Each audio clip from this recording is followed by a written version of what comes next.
Hello?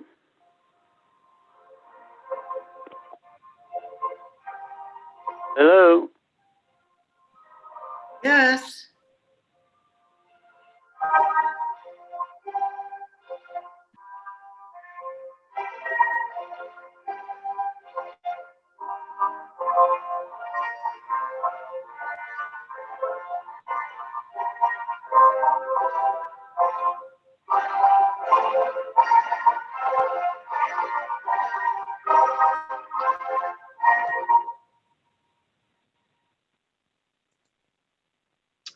Hello, everyone. Today is Saturday, December 5th, 2020. I'm Bob Diebold, Vice Chairman of the Committee for the Global Endeavor. Today, we continue with the fifth webinar in Phase 9 and the 49th overall in our series of webinars on the topic, Comparing and Contrasting the True Teachings of Jesus with the Traditional Tenets and Practices of Organized Institutional Christianity. This is topic 8 in the study guide called Revelation Revealed. Neil Waldrop is the author and also the chairman of the committee, to whom I am turning this webinar over to now. Neil, over to you. Thank you, Bob. Before we get started, we have a technical matter to resolve. I see on the control screen accompanying the main image a notation stating call-in user. Is that call-in user perhaps Gary Rawlings? Can you respond? That is correct assumption. That's the correct assumption, and it's London calling year. We've had trouble with the videos here, and I'm trying to rectify that, but I'm on voice now. Thank you, Gary. And I see that Bob has already anticipated my request on a procedural level to put your name up on the screen so that we will at least know who is speaking when the image of the telephone comes to the fore. All right, thank you. I'm sorry that your video is not operating, but we'll go ahead with what we have at the moment.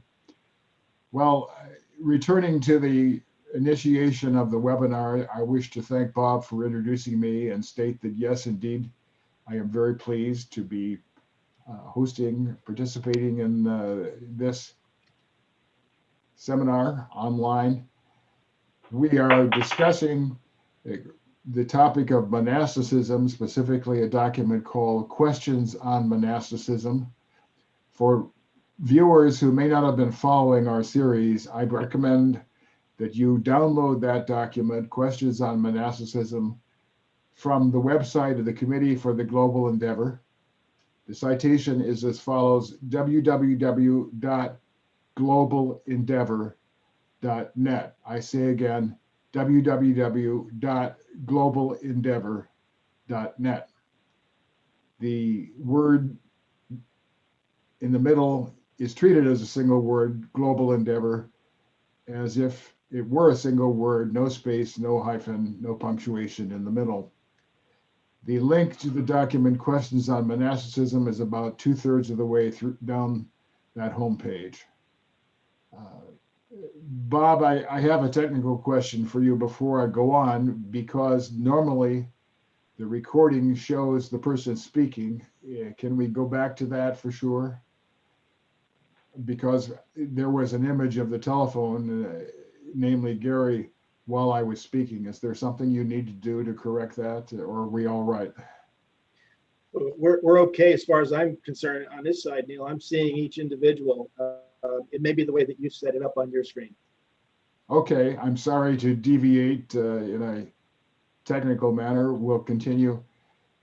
The topic of monasticism is a sub-element of the major document, which has been the basis for our webinars for quite some time, over a year. This document is called Revelation Revealed, and it is likewise available for you to download on the website of the Committee for the Global Endeavor, the citation that I gave you earlier. As a practical matter, we will not be returning to that document today. There is one paragraph on monasticism in the parent document, but we have already considered that paragraph and will be focusing solely on the document Questions on Monasticism. Now, because you have no opportunity to ask us a question during the program, we offer you the opportunity to send us in a question by email, or perhaps more than one. If you wish to do that, you would use the email address identified at the bottom of the homepage of the Committee for the Global Endeavor. But the email address is very simple. It is info@globalendeavor.net. So now I would like to start off the discussion. We are discussing the ideas presented on page 10 of the document on monasticism. And as of our preceding webinar on November 21st, we had discussed formal question 10 at the top of that page and had begun reading and commenting on the 2 paragraphs of background information for questions 11 and 12 that appear at the bottom of page 10. Now, I have received a request from my close colleague, Bob, pertaining to the second half of formal question 10. He realizes that he addressed the first half when he spoke on the 21st of November, namely relationship to individual spirituality and personal belief, but did not address the second half of the question, which has to do with the conviction that these kinds of prayers were uniquely pleasing to God and were an appropriate way of amassing spiritual merit. So Bob has asked me to return to that question, that is to say the second half of question 10 at the top of page 10, and give him the opportunity to add to his remarks that he gave previously. So Bob, would you please put that page of the document, Questions on Monasticism, on the screen, namely page 10. So it is my custom to read the formal question. In this case, I will return to the part specifically that Bob wishes to address, which consists of the second half of the paragraph beginning with the word Christians. And I will now read it.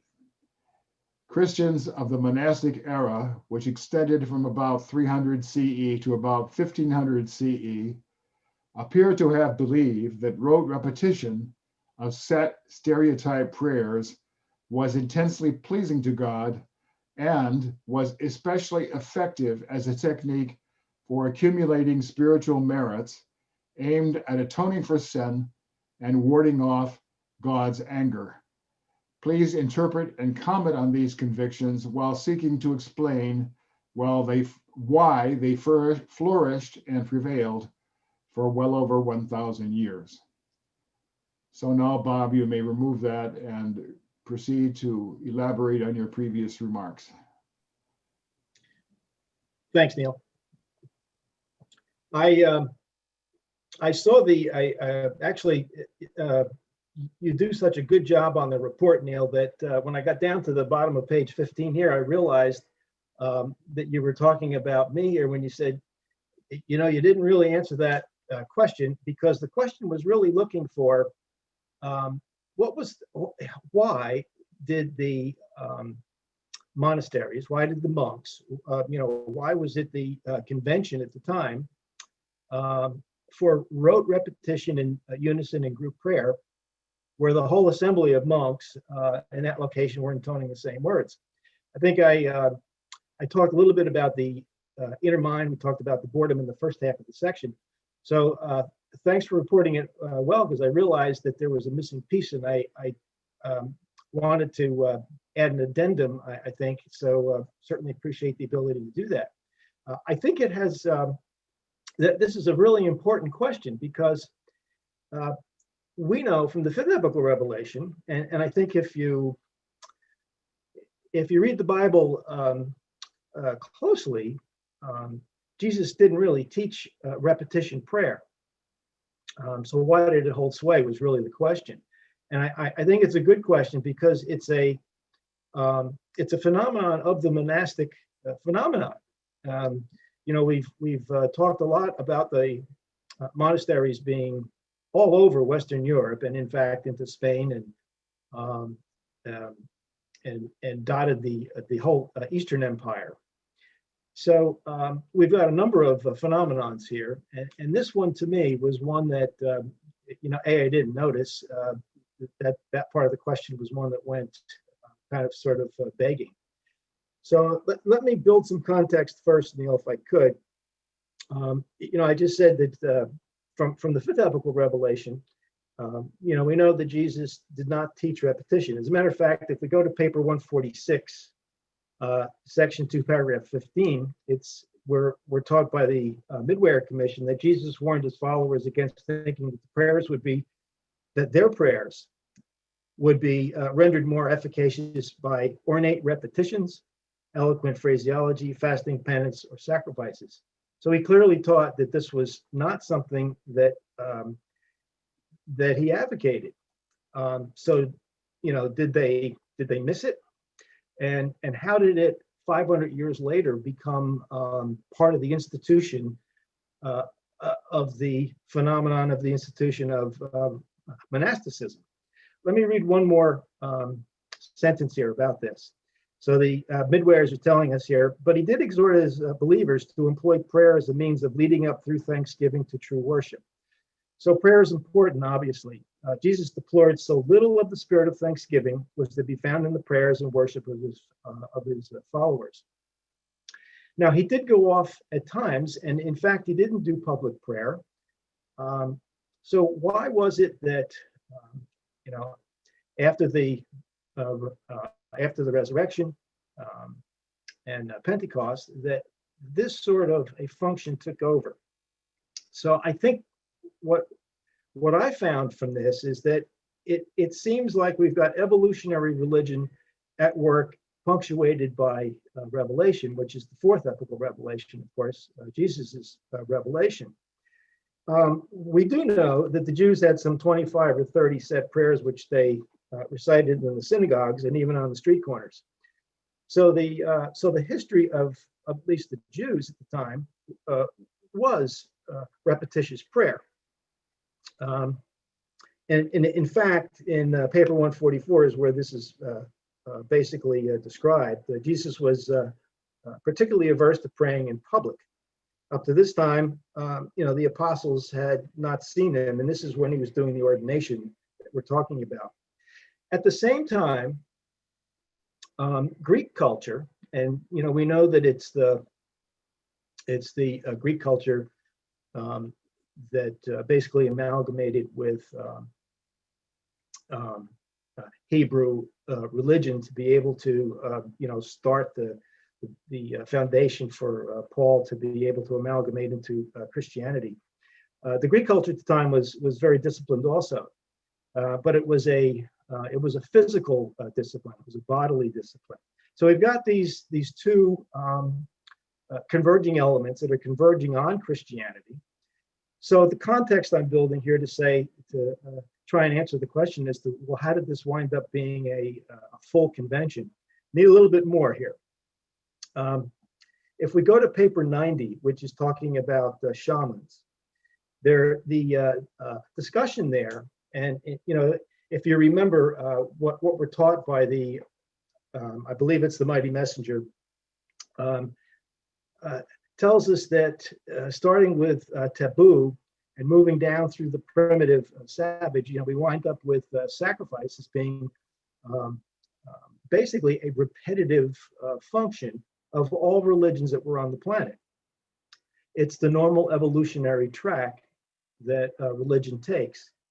So we're told about ritual and repetition of the savage. And in paper 90, section 5, paragraph 3, it says, words become part of a ritual, such as the use of terms like amen and shalah. The habit of swearing and profanity represents a prostitution of former ritualistic repetition of holy names.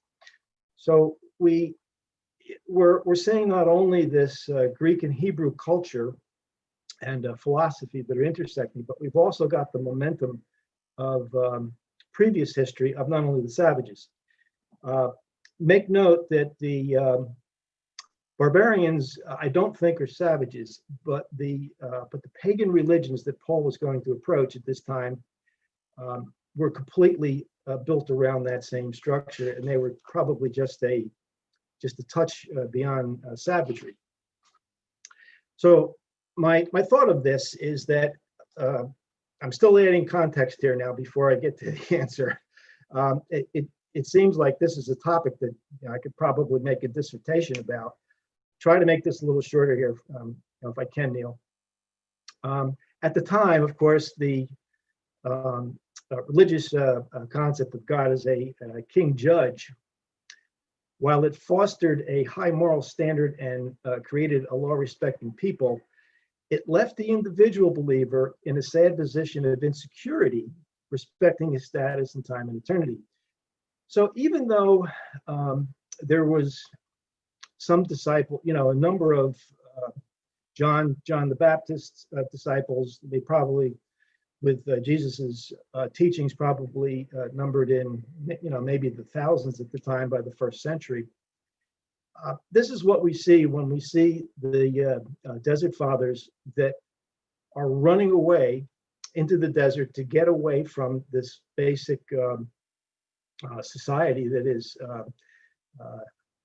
pretty detrimental to them as they bring this new idea of Jesus's gospel out. So one of the interesting things about this is that the Desert Father, Abba Isaac, did quite a bit of writing that was supported by a few interlocutors. And what he writes is that the vehicle for such devotions as this ascetic phenomenon is now taking place in the 1st and 2nd century. And the basic idea there was A, mortification of the flesh, and B, repeated recitation of prayers, mostly the Psalms, and even better, the Lord's Prayer.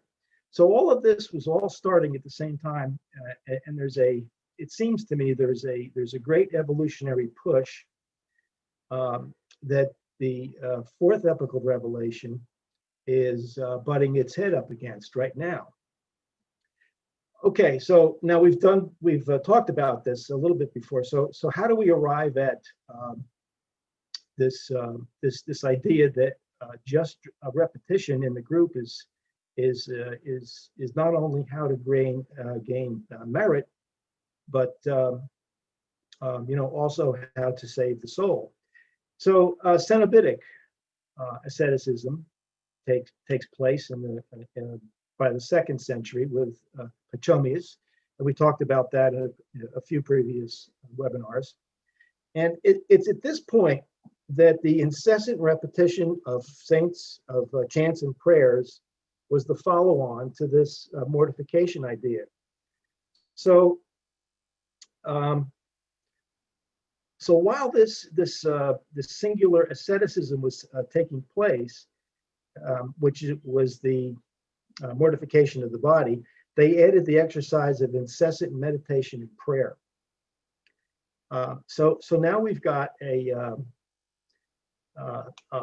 huge momentum taking place that began with asceticism, had the context of society in the 1st century, and now we've got a social momentum that the kings, the clergy, and everyone else saw as a necessary evil, so to speak, to be able to support.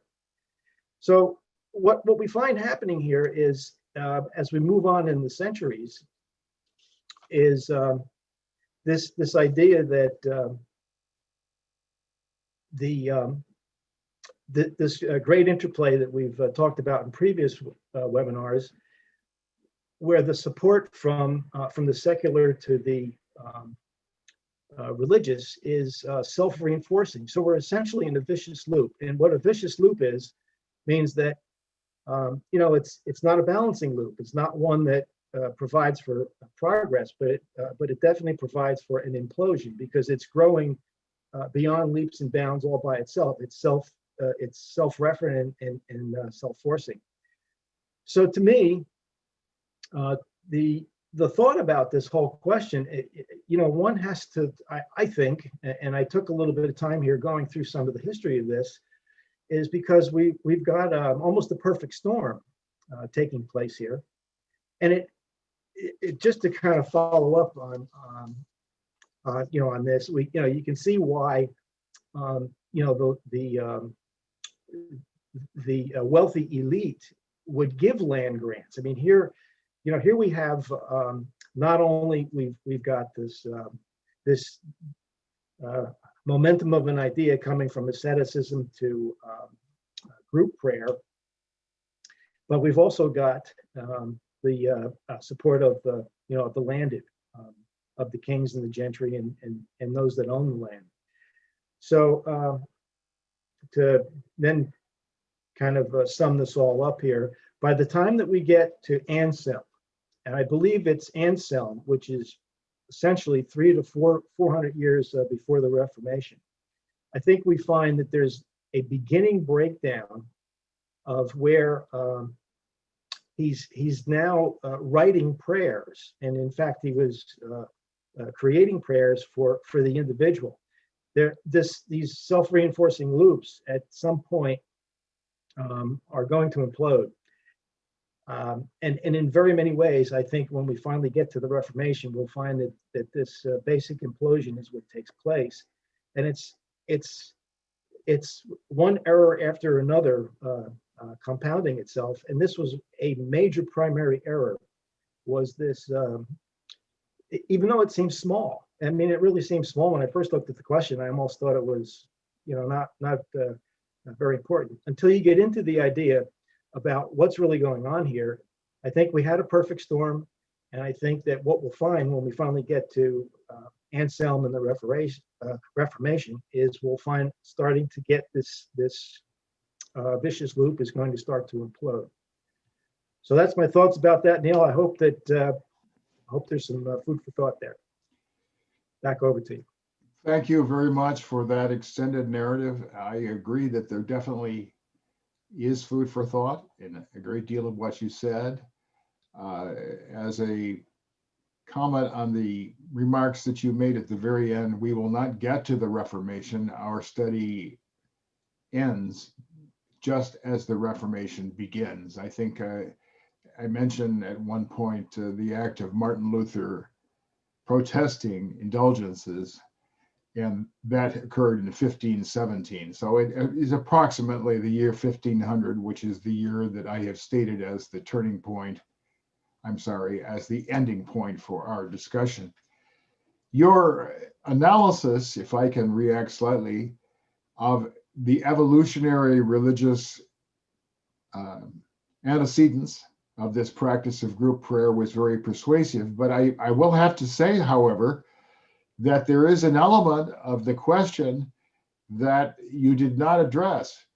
Why was this considered to be, and now I quote again from the wording of the formal question, number 10, especially effective as a technique for accumulating spiritual merits aimed at atoning for sin and warding off God's anger?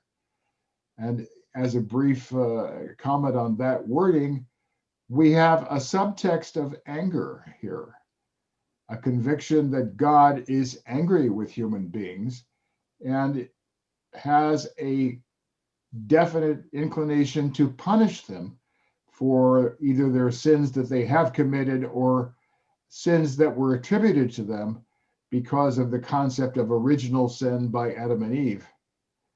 So I think, in fairness to the others, I should recognize some of them, anyone who wishes to speak, but I will start by calling on Andre. Andre, could you react to anything that Bob said, but especially in regard to the conviction of sin and the idea that group prayer was especially effective in warding off sin and accumulating merit? Well, it's a fairly, thank you for asking me, Neil. It's a fairly unusual stance for anyone in the 21st century that is not thoroughly imbued with some kind of orthodox practice or theology to even consider that this is something that would even be necessary or ideal. It's really a foreign concept. So trying to get to some truth in the Urantia book, we have the wonderful statement that the study of your own religion is theology, the study of another's is psychology. What you're really asking is, what was the psychology of these people that they thought that it was going to be efficacious for them to do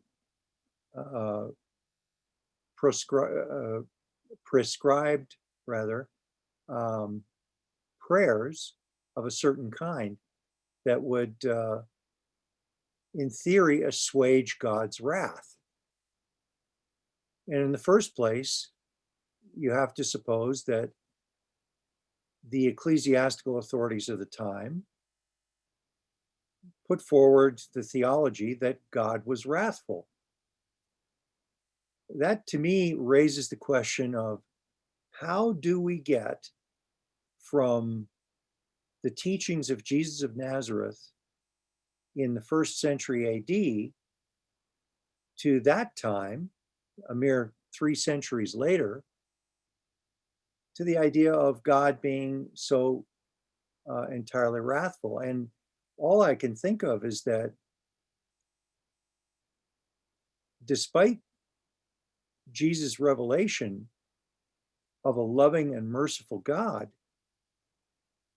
people lost sight very quickly of the idea that this was the dominant aspect of God's nature as taught by Christ, by Jesus of Nazareth. And then what that brings to mind for me is the idea that how much was it useful in bringing people under their control for various ecclesiastical authorities to further promulgate this idea and to emphasize it, in fact, that God's attitude of judgment and wrath was much greater than his attitude of love and mercy. That had to have displaced Jesus' teaching directly in order for that to occur. So that brings me to the idea that given the sacrificial system that Christianity arose out of with Judaism, it was very easy for people to rely on another system that had symbolic coincidence with that sacrificial system. That sacrificial system, you were literally doing blood sacrifices of various animals of different sizes for different reasons. And this was similar. It was really the same kind of thing. This whole idea of the quantitative listing of the fact that you could pray for 7 years, in order to deal with a murder, or if you slept with a virgin, a year worth of prayer was enough, or any of these ideas that were out there. Well, these had to be prescribed by someone. Where on earth did they get them? Did they meditate on this and get a revelation from God? I think not. I think this was largely a system that was cooked up by ecclesiastical authorities, by the priests, by the bishops, and they settled on this as something that would impose a certain measure of control on the populace, and the people being, in a non-scientific age, something that is again quite foreign to us, would believe the authorities as it was handed down. That's largely a foreign concept to many of us today.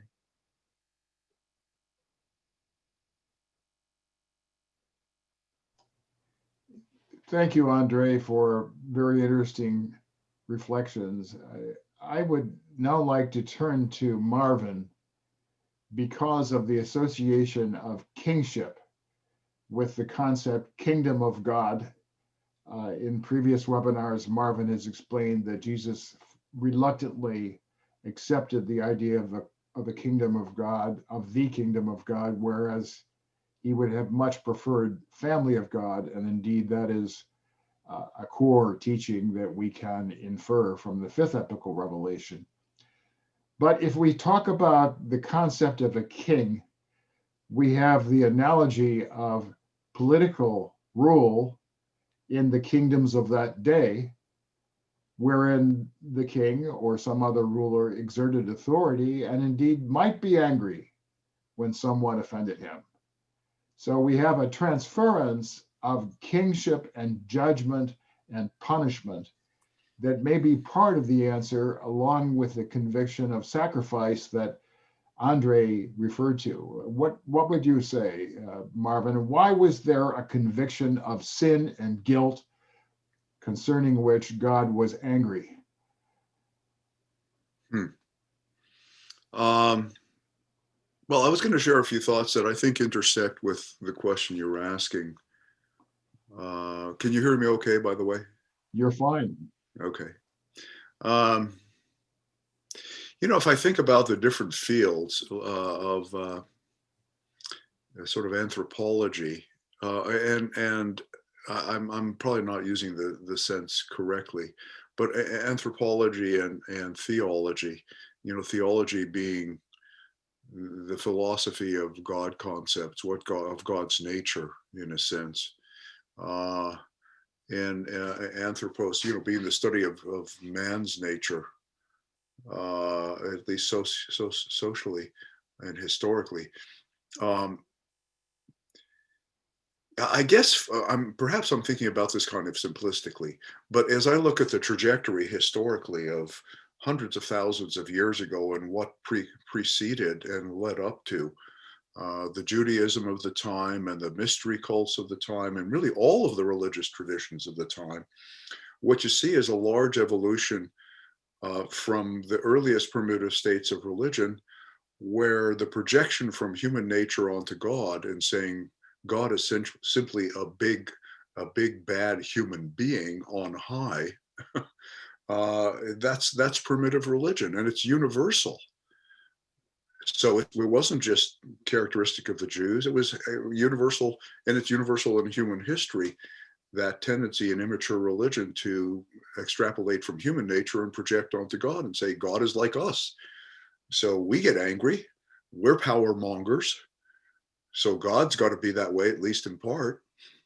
And that's threaded throughout all of the primitive and evolving religions, including the Judaism of the time. And Jesus' teaching was a brief interlude away from that very broad momentum that was universal and that persists down to this day. And as the revealed religions come along, they move us increasingly toward higher concepts of God that don't come from our projections of human nature. They come from some much higher realm, and then they project down and inform us about how we should be aspiring and striving in our own nature to reach for that higher ideal of God that is far, far above our sense of persons and personal nature that flows from anthropology, from our own nature. So my sense is that Jesus, he was presented revelation, straight revelation, as does this fifth epical revelation. But those revelatory interludes fall into the very powerful stream of evolutionary religion that has its own momentum and continues. And what they say is very early on, the apostles dropped Jesus' original gospel, and then with Paul's assistance, went right back to the momentum of the evolutionary traditions and their sacrificial theology and their sense that God was like a angry human being that needed to be appeased. And so you sacrificed and you did whatever God needed to get you into his favor, much like you would a king. And so really the effect of Jesus' revelatory teaching was brief and then got washed over early on and remains slumbering underneath the surface of Christianity. And I think our effort is to try to resurrect the heart of his teaching, which was revelatory, and which the Urantia book reminds us of, that God is nothing like a human being. God is much higher than a human being, and that we should be aspiring to those personal qualities that God embodies, which are loving without condition, accepting without condition, the ideal of a wonderful human parent writ large. Um, and so to me, it's not shocking that the church adopted those. Really, it wasn't in the medieval ages. They adopted it almost in the initial generation. As soon as Jesus died, they went back to that sacrificial stream, and that stream of human nature is evil in its inherent essence, and needing to be expiated by bribing God so God would accept us despite our evil nature. That was just a continuation of the stream of evolutionary religion. And the effort continues to move that stream higher to a revelatory plane where God is much loftier and more august and loving and caring. And there's nothing angry or demanding about him. So to me, it's a continuation of the evolutionary stream that goes back hundreds of thousands of years, what was going on in those traditions, and had nothing to do with God's real nature or how Jesus depicted him. It was just the temporarily diverted stream of evolutionary momentum, of evolutionary religion, that reasserted itself, and that we need to continue to engage.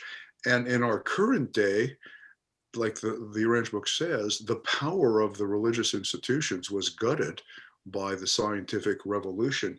And so the opportunities for really substantially uplifting the sense of God's nature and untying it from human anthropology and human projection, they're striking opportunities these days because the power of that momentum has been wiped out by the force of scientific thinking and paradigms. So I don't know if I've been very clear, but I've tried. Marvin, I'm not going to succumb to the temptation to treat you as a pupil of mine. What you have said is very interesting. Others will have to judge whether or not it was clear. But I would like to add a bit to comments that you and Andre, and for that matter, Bob, have made about evolutionary religion. The Jewish tradition, the Hebrew tradition, has been mentioned prominently. You, Marvin, referred to the entire stream of evolutionary religion. I would like to elaborate just slightly on that by pointing out that the pagan gods of Greece and Rome definitely were anthropomorphic. And not only were they anthropomorphic, they were unpredictable and inconsistent.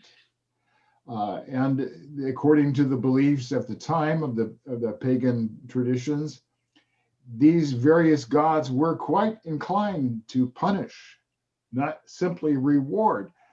One of the points that many persons in the Christian tradition living today fail to understand is the relative motivation of persecution for the early Christians on the part of the Roman authorities and to some degree authorities embodying Greek religion. Frankly, these authorities really did not care what theology the primitive Christians had. They were concerned that if the Christians did not sacrifice to the pagan gods, that the pagan gods would be angry and would punish the entire community. So it was a conception of anthropomorphic anger associated with the beliefs in pagan gods, whereby the authorities in Roman times wanted these individuals to show reverence by doing a little bit of sacrifice, regardless of what they thought or believed. And the pagan gods were believed to be likely to punish the community if the authorities tolerated this refusal to pay homage to them that the Christians had in mind at the time, for very good reasons, of course, because they were operating in a different theology. All right, so I have added to your point about the evolutionary religious strands, supplementing earlier references to Judaism, and in effect commented on the immediate cultural background of the pagan religions of Greece and Rome. So now I'm going to turn to my colleague Doreen and say that you have a rich menu of opportunities, Doreen, and can move in any direction you wish. Well, thank you. You know what? I thought first of all, before I begin speaking about it, my thought was, Moses left 10 commandments, so they had some guidelines to go by. Jesus left nothing in writing, and so everything he said that they distorted. And if he would have left some basic things, even the Beatitudes, something that they would at least have that firm conviction of what he said, because over time, everything changed. But anyway, that wasn't what I was going to say. What I was reading, it said that, no other religion ever raised hell to such importance as Christianity. It said the place for punishment and sin, of course, and in small villages. It was interesting because they said the weekly sermons were the only entertainment for the people. They had hellfire sermons, they drew lots of crowds, and the medieval preachers had aides to help them prepare the sermons. I mean, it was really interesting, and take confessions. The books, with the penances they had, the dire consequences of sin was a favorite subject, as it was the inventive, of course, the sculptures, the reliefs, the mosaics, the paintings, the frescoes, everything from that time period. It was really something that people were very interested in and frightened. So it said they even, they did plays and artworks and stories. And of course, we all know all the poetry that was written. But the teachers and the thinkers at that time, they said they just debated salvation. But the people's curiosity about punishment, now that got their attention. So, and remember, these are small villages. They didn't have anything else but the church. That was great entertainment for them, they said. So, of course, self-punishment, the flagellation, that was a given. But how do you relieve guilt? And that was really the question without redemption. So everybody, needed something. They needed something, and the church gave them something that they needed. So then you compare that to Jesus's doctrines, of course, and how he portrayed the character of God. It just was all the attributes. It was amazing. But I think in paper 170, it said, well, Jesus taught that sin is not the child of a defective nature, but rather the offspring of a knowing mind dominated by an unsubmissive or nonconforming will.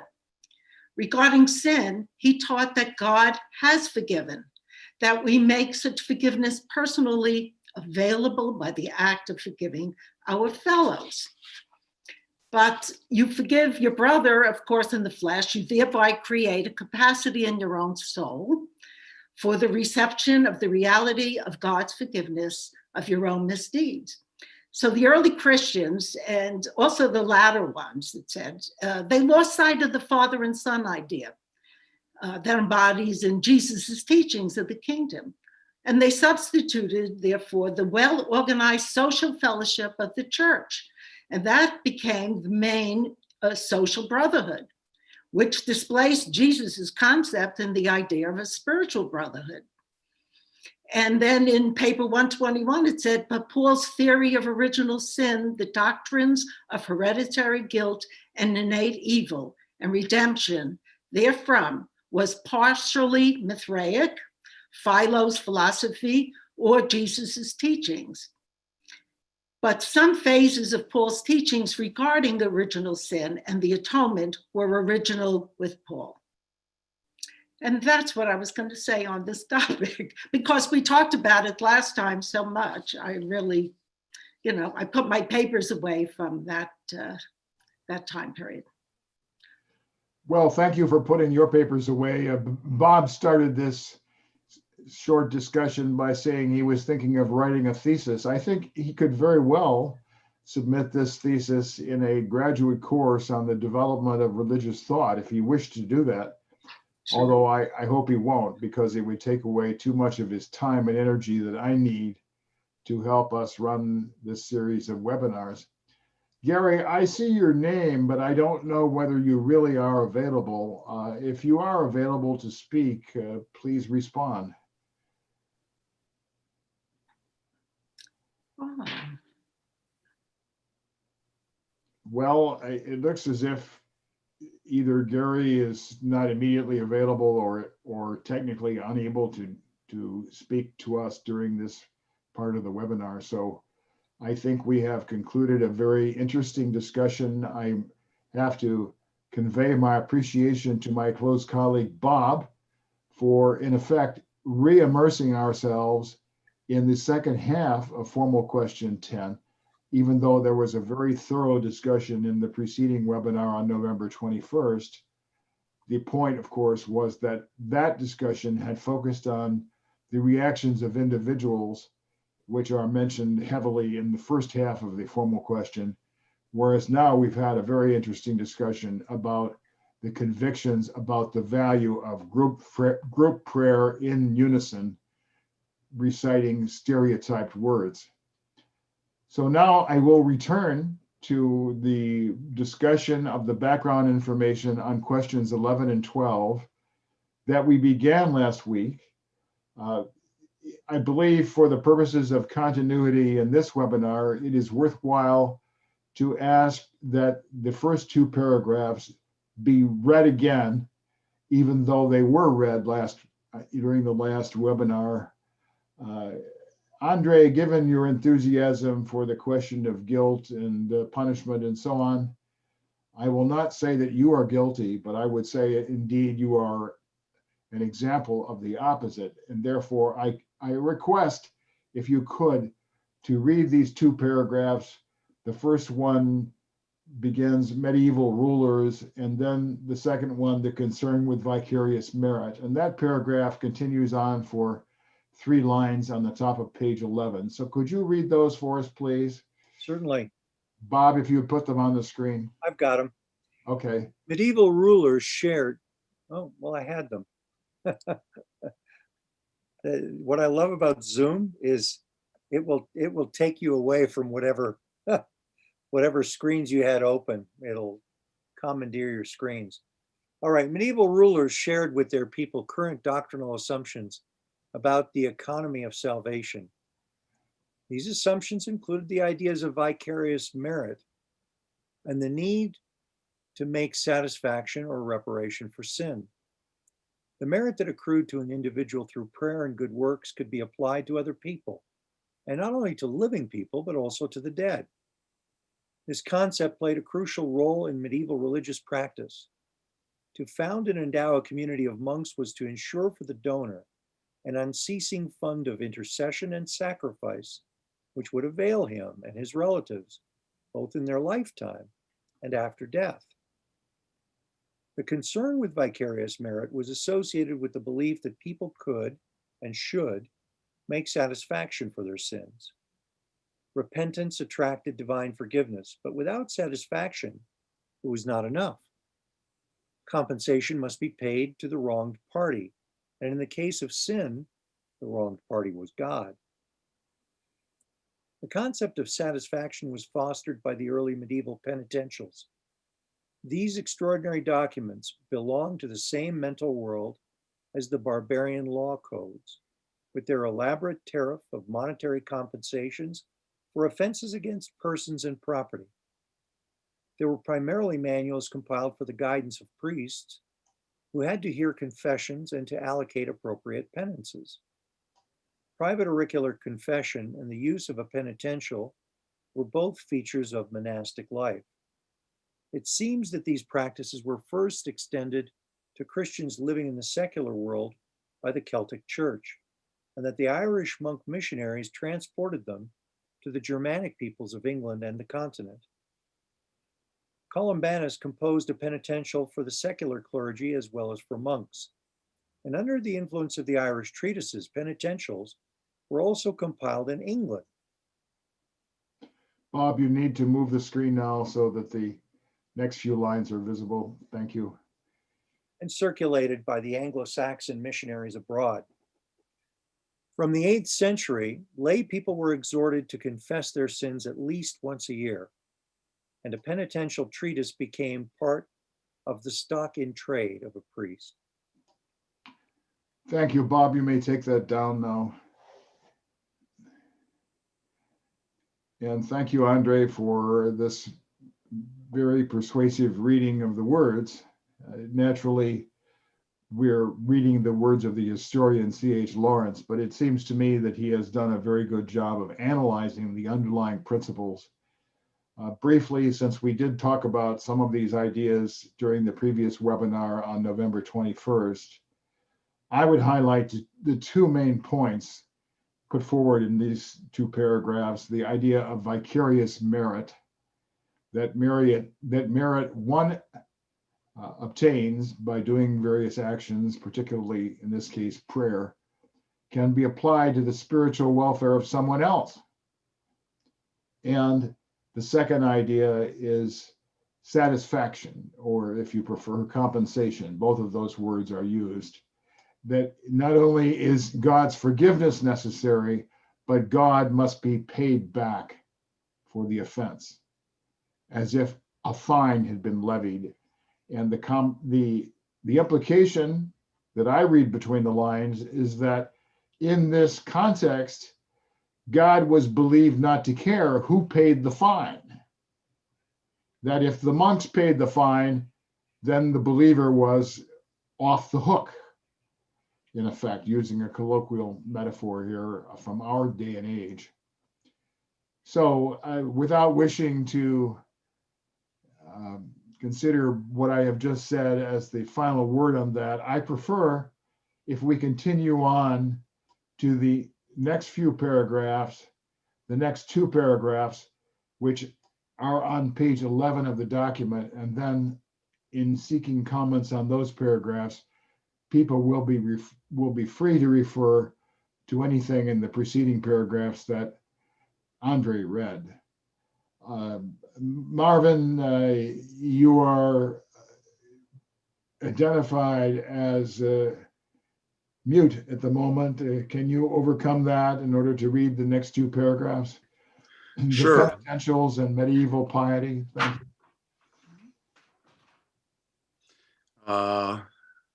Yes, the penitentials laid down a nicely graduated scale of satisfactory penances appropriate to every sin. How convenient. Thus, in the 7th century penitential attributed to Archbishop Theodore of Canterbury, a priest or deacon who vomits on account of drunkenness is assigned 40 days of penance. A layman who commits the same offense is allocated 15 days. Fornication with a virgin involves a year's penance, homicide 7 years, and so forth. During his period of penance, the sinner was required to fast on bread, salt, and water, and to abstain from the sacraments. If a married man, he must abstain from conjugal intercourse. A year of penance involved performing these ascetical exercises for 3 Lents, 3 periods of 40 days each. Medieval piety was haunted by the menace of these terrifying documents. The careless could easily accumulate more than a lifetime of canonical penance. What if the sinner should die without having completed his penance? Moralists of the 12th century declared that the outstanding balance of satisfaction had to be made up in purgatory.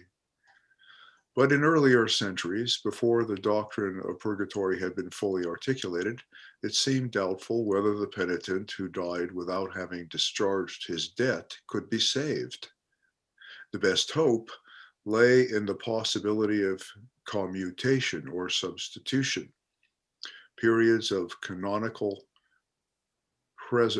penance might be commuted to almsgiving, pilgrimage, or other recognized good works. This was the basic conception underlying the medieval indulgence. Indulgences remitted a stipulated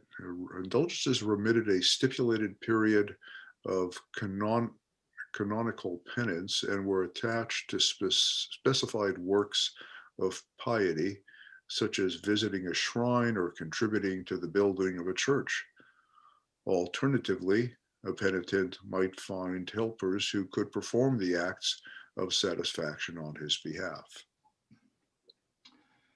Thank you. Bob, you may now remove that from the screen.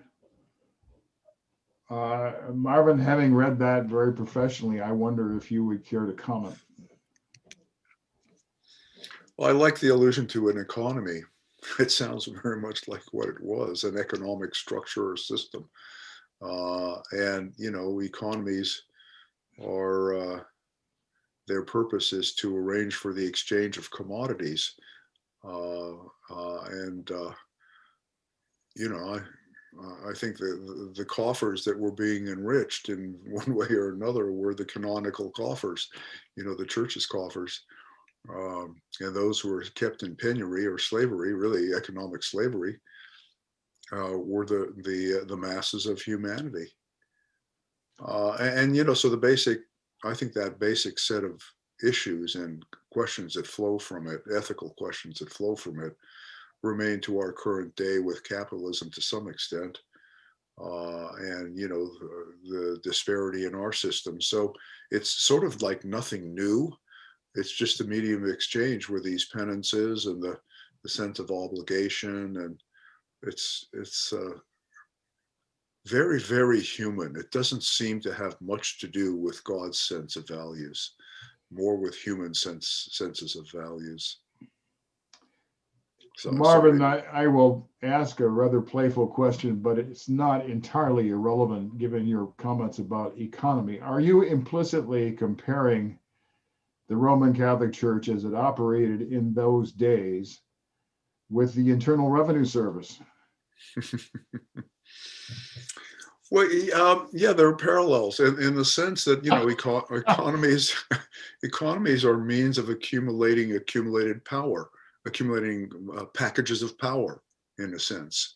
And you know, the scribes and Pharisees had an economy, a theologically based economy as well.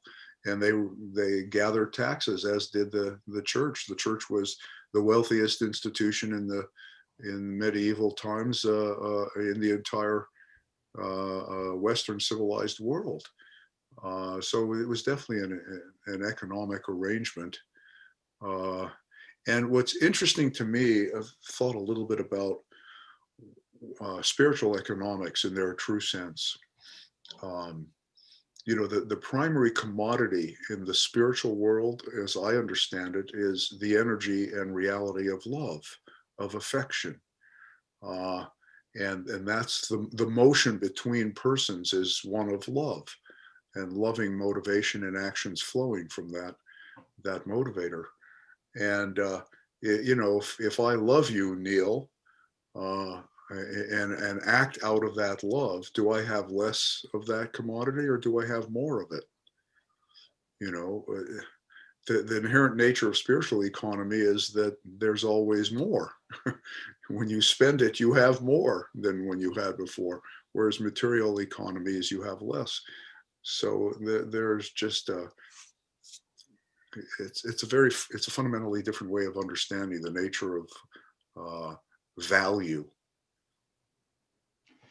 Thank you. I would like to turn to Bob now, partly because he and I both share an upbringing in Roman Catholicism, as indeed is also the case of Andre. But specifically, I have a memory of prayers in Roman Catholic prayer books, followed by an item usually in italics, in parenthesis, that might say 100 days. Or 90 days, or 30 days, or whatever, which in retrospect appears to be the assertion that by reciting the prayer printed immediately above that notation, one acquires the indulgence named of the number of days of penance. And so this question of indulgences and satisfaction appears to be still alive, at least within the Roman Catholic tradition. Bob, would you have any observations about that? Yeah, I'm pretty certain that it's still alive. For me personally, you know, I must have been anticipating, you know, the fifth epochal revelation, because I never paid much attention to those sorts of things.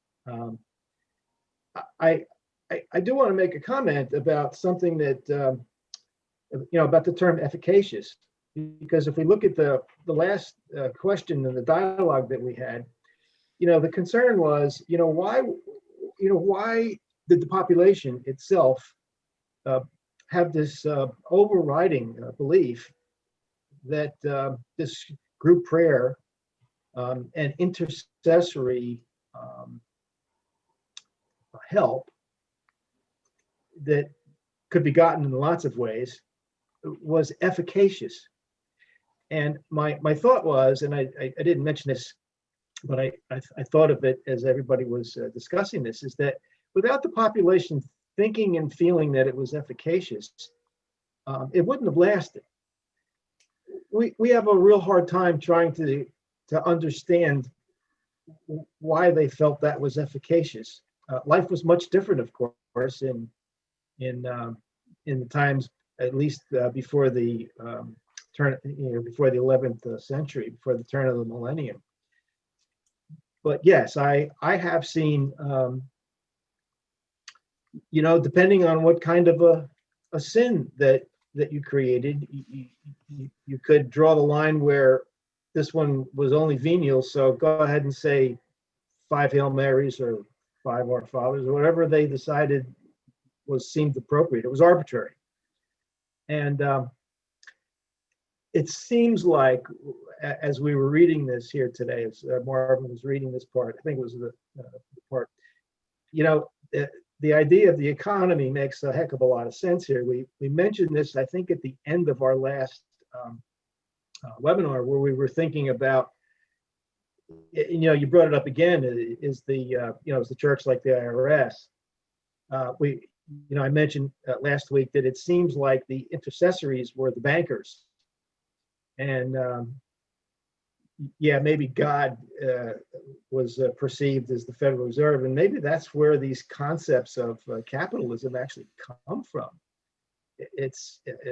We'll talk about Max Weber and his ideas, but capitalism and how it started just didn't come overnight, and somebody made up Pacioli made up this debit and credit system. But that's what we're dealing with here. We're dealing with debits and credits.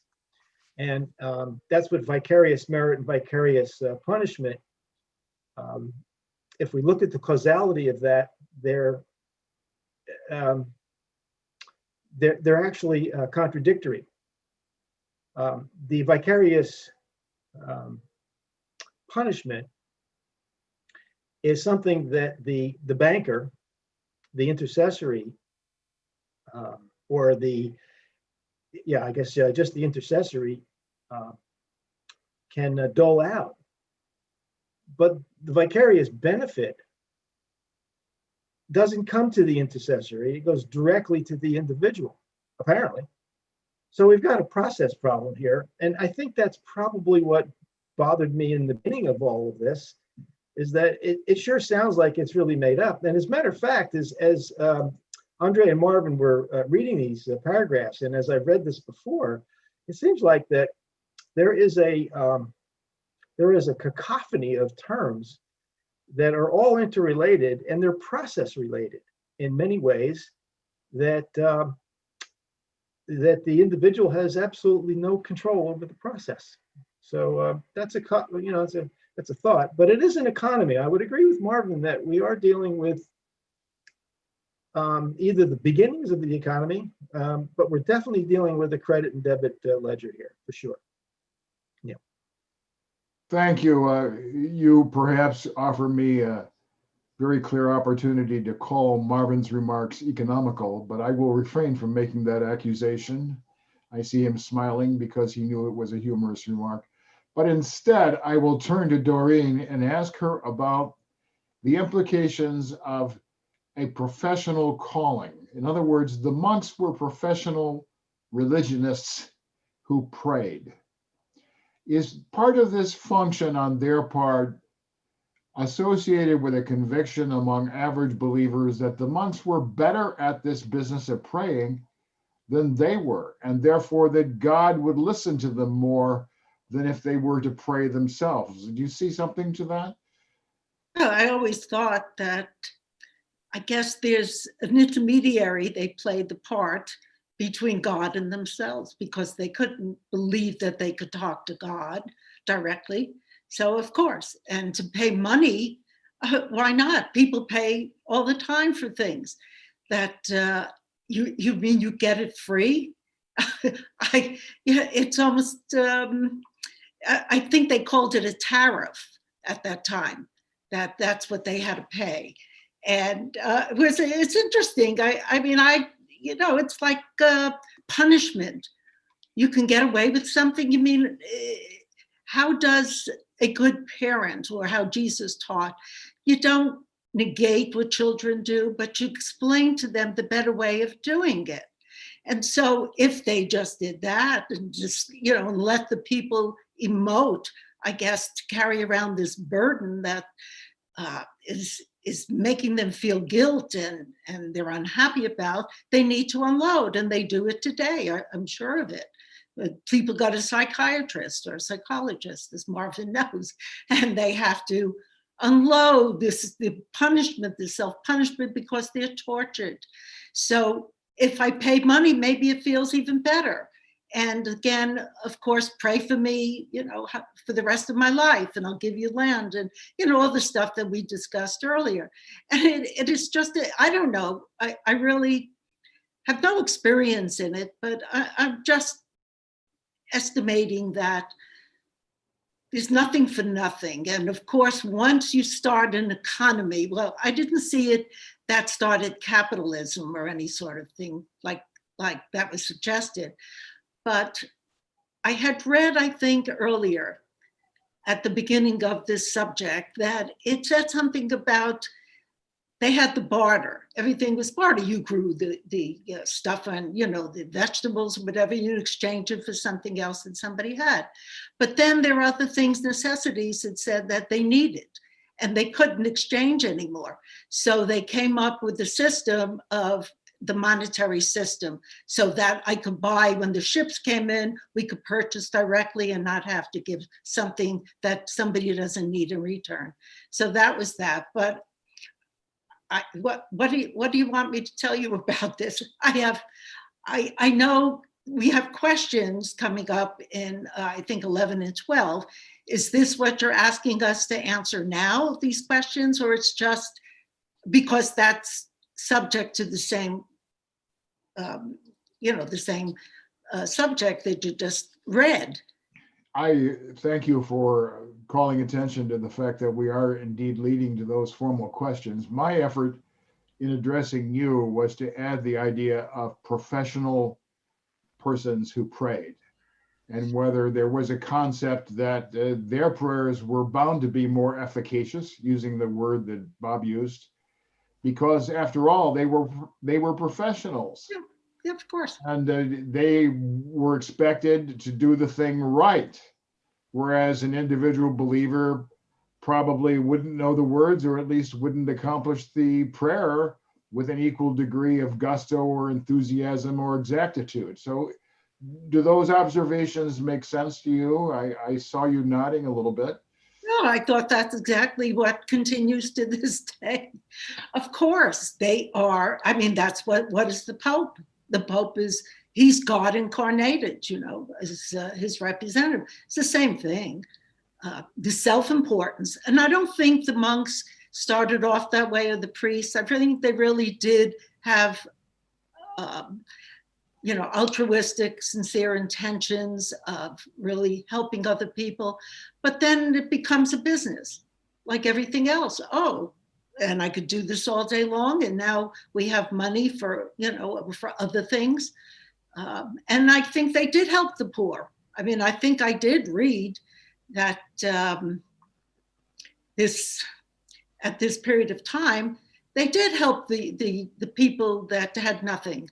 It wasn't just totally self-serving, but ego-serving, maybe. I can't speak to it. I only knew some nice priests in my lifetime that were very, very honest and very decent, but then became very rich. And I was wondering how that happened. I didn't ask, but it's not my forte. I just, like I did, I just convey to you what I read about it, nothing personal.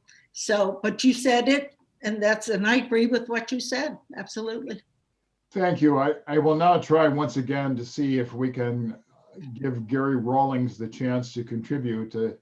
We should note that Gary lives in the United Kingdom, in particular in South Wales, and we welcome his participation. I think the distance, at least in a technical sense, is partly associated with the difficulty of encouraging, permitting his participation. So Gary, if you are able to contribute now, I offer you the opportunity. And since so many people have commented before, you can say just about anything you wish. Can you hear me, Neil? Yes, but you should turn your volume up.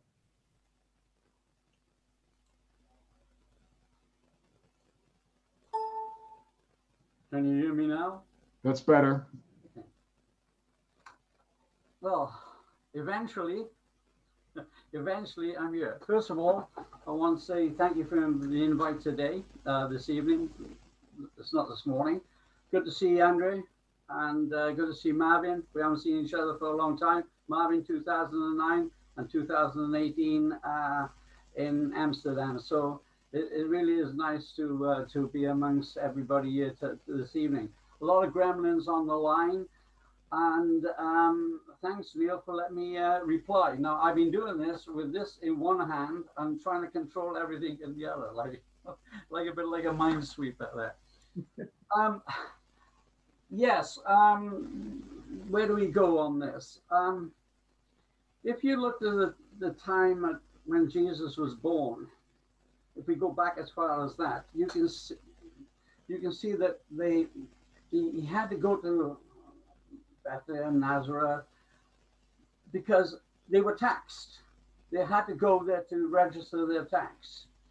Now, coming back up the centuries to where we are today, again, the commercial sense of this was that every time you sinned, you went in and you told them about that sin.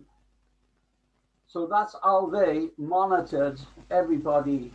And then they devised, I may be running ahead of myself on this, they devised then what would be the cost of that sin.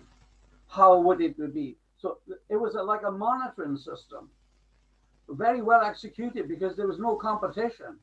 It's a bit like Amazon. There's no competition, and you had to go in there. And this is how they've been brought up through the centuries. And so it was a fantastic way of making money. Now, I live 20 miles away from Tintern Abbey. My claim to fame is I've been to St. Catherine's Monastery in Egypt. I've actually climbed Mount Sinai. I've left a Rancher book up there. I got to go back for that. But what I was trying to get to is this. The church in the United Kingdom is the richest organization, without a shadow of a doubt. And all these ways of getting money from the poor and from the knights as well was, how can I say, it's gone on and on and on and on in its different ways.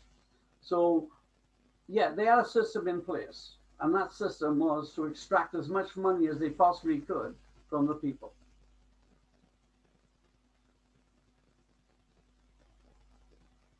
Thank you, Gary. That was a very interesting comment.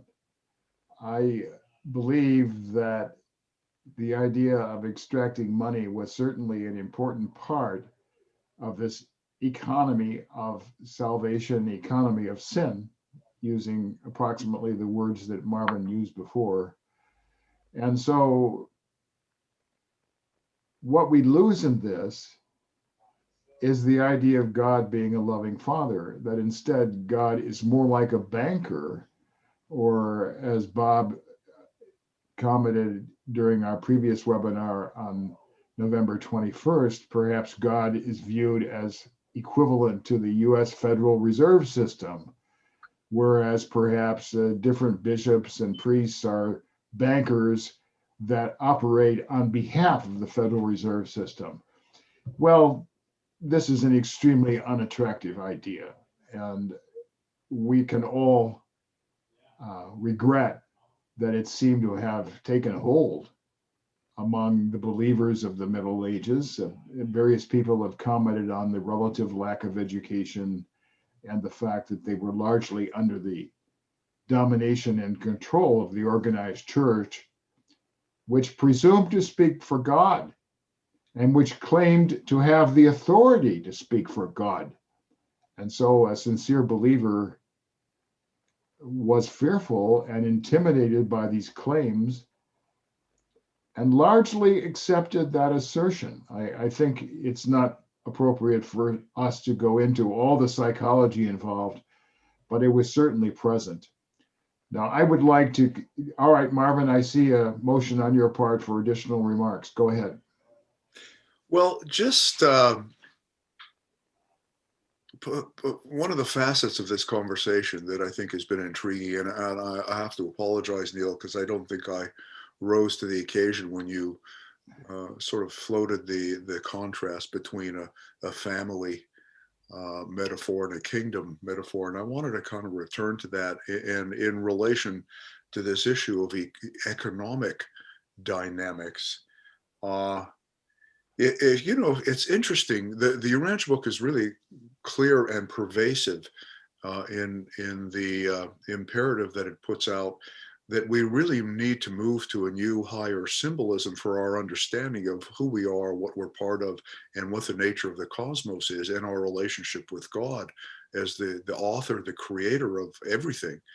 And if you think about the king metaphor, the kingdom metaphor, it's a governmental metaphor, so it's political and primarily political, and it's an economic metaphor.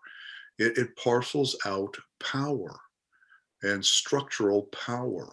That's its primary purpose. And now there are ethical layers underneath that. What's good and right, and do you have a just king, etc.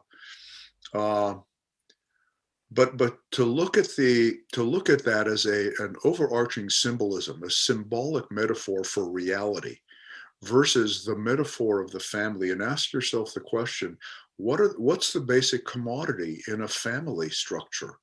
What's the economic, what's the economy underlying a family situation? What's the main thing that's being exchanged? And it's fundamentally different. It's not primarily a structure for the exchange of power or economic goods. It is a metaphor for a reality that is based fundamentally in the value of persons and the sharing of love or loving intention among persons interpersonally. That's what it is, and that's the nature of the exchange. And it's not about power or commodity. So it places the metaphor for all of reality on a fundamentally different basis in terms of its motivational base. It really doesn't have anything to do with commodity or power or economic realities in that sense. And so, and that's what Jesus was trying to convey, is that our way forward in civilization, society, and in life on our world is via that metaphor, to guide our relationships and our sense of where we fit, where we belong, how we relate to God, to the source of everything, and how we relate to each other. What flows from that metaphor is fundamentally, existentially different than the kingdom metaphor. And so, thanks for allowing me to kind of return to that and basically say that the one other thought is, the magnitude of the issues and problems we face currently in our civilization will not be resolved with a kingly metaphor. It's the old metaphor of power and exchange of power and dominance. And it will only be resolved with a metaphor of familial relationship that says what matters is the well-being of the whole, of each other and the giving to each other of whatever we can in the way of affection that accomplishes that overall well-being and in equity. And so it's just really interesting. The problems we have that we're facing, whether they're climate problems, medical pandemic problems, economic problems, warfare, peace problems, they're all issues that have on a global scale, and they will not be resolved through a metaphor of kingship or government or dominance. They must be resolved in terms of, you know, the well-being of the whole under a higher beneath a higher loyalty than our earthly institutions. That's the only way we'll get through these vast challenges that face us, because they're global. Thank you, Marvin. I will take the opportunity to parse part of what you have said as adding the idea of cooperation to the idea of love, that our issues in the contemporary circumstances that the world faces require cooperation as well as love. And if people can't quite reach love, at least we can hope that they would reach cooperation. All right, I think we've had an interesting discussion of these paragraphs. I would like to continue with the final two paragraphs near the bottom of page 11. And I wonder if Bob could, on the one hand, put them on the screen, but also proceed to read them.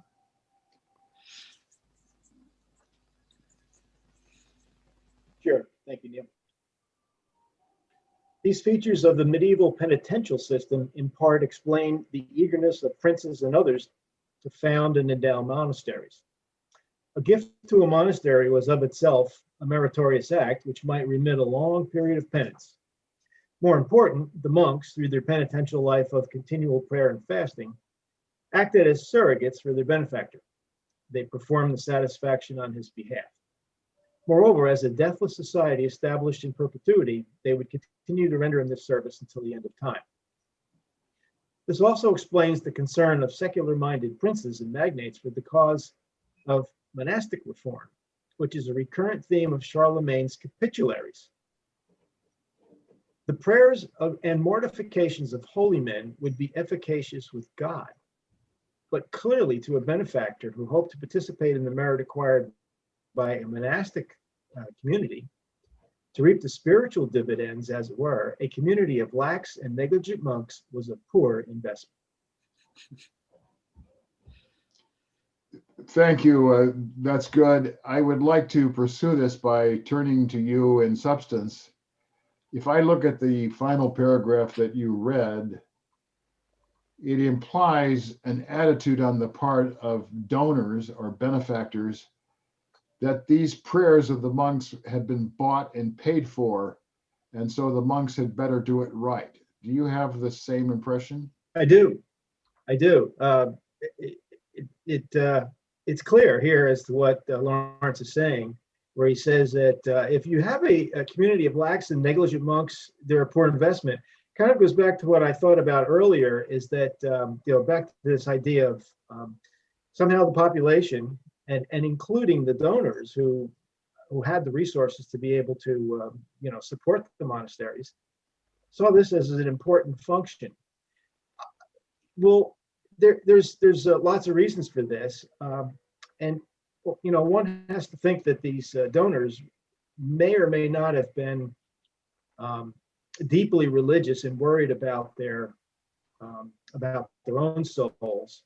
Some of them were, because at the very end, I can't remember who it was, but there was a couple of either kings or nobles that, let's just say donors, who joined the monasteries at the end, almost like getting the last rites. If you don't have a priest that can perform your last rites, you're possibly going to go to purgatory if you haven't performed satisfaction of your sins.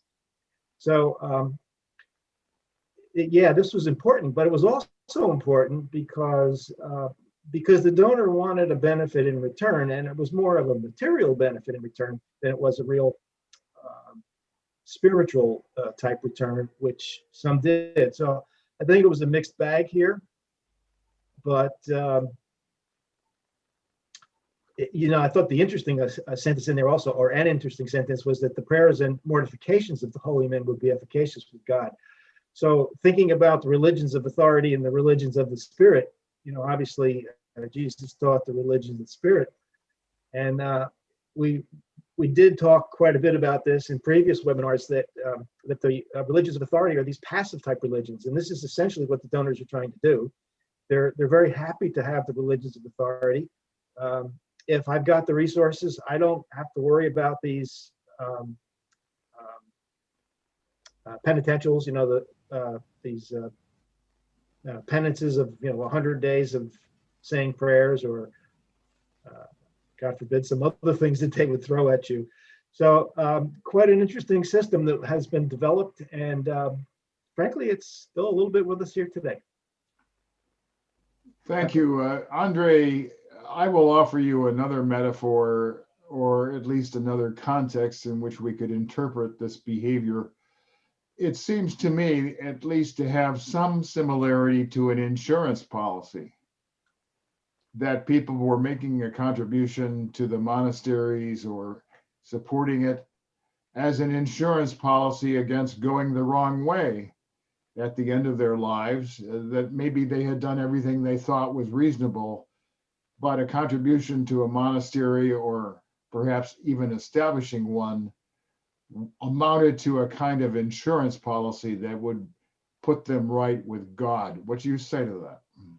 I'd say that's a pretty astute assessment. That's one good analogy for it. The idea that there's a great deal of uncertainty that's been created about the nature of what's coming after death.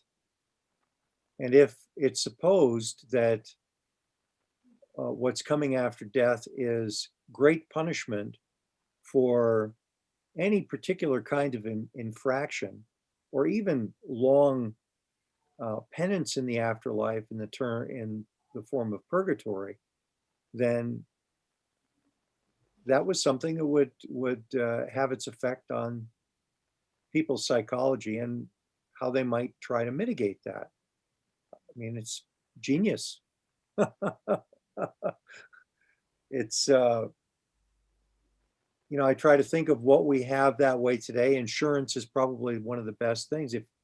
If you fear that it's possible that either a tornado, or more commonly fire or flood, can take your house, then you're going to pay fire or flood insurance. And that's one analogy. I want to propose another analogy as well. And that is that they developed a wonderful system whereby you had intermediaries that could deal with, quote unquote, the law, deal with the fact that there were laws on the books. If those laws were infracted, if sins were committed, you could go to the lawyers to try to deal with it. And we certainly have that the case today. In fact, what's very similar about both schemes, both the church at that time and, say, government in this time, is that they're dominated by those that have the most to gain from it. That if I am in control of how to mitigate your infractions, your sins, and I in fact create the sins and I create the penances for those sins, then in fact I have a money-making machine right there. Well, the same thing is true for lawyers that also legislate. We have a system whereby we have somehow convinced ourselves, and again, these are both belief-based systems. That's, I think, the key point here. When I can get masses of humanity to believe that this is their way out, then I can essentially work on those beliefs and get the result that I want. Well, think about today. The vast majority of those that we vote into power in most countries today, but we can look at the United States, we can look at Canada, it's generally somebody with a law degree, generally somebody who practices law, that is regarded as the most competent to go into the legislature. It just so happens that lawyers have the most to gain as well from being in control of the legislature. They literally make their own work. You make a law, it is now something that has to be dealt with by those that are out there. And if you can only deal with it by going to lawyers, again, you've got a money-making machine. And that would explain why the legal profession generally makes 10 times more than the average person out on the street. Well, maybe more like 20 times more today.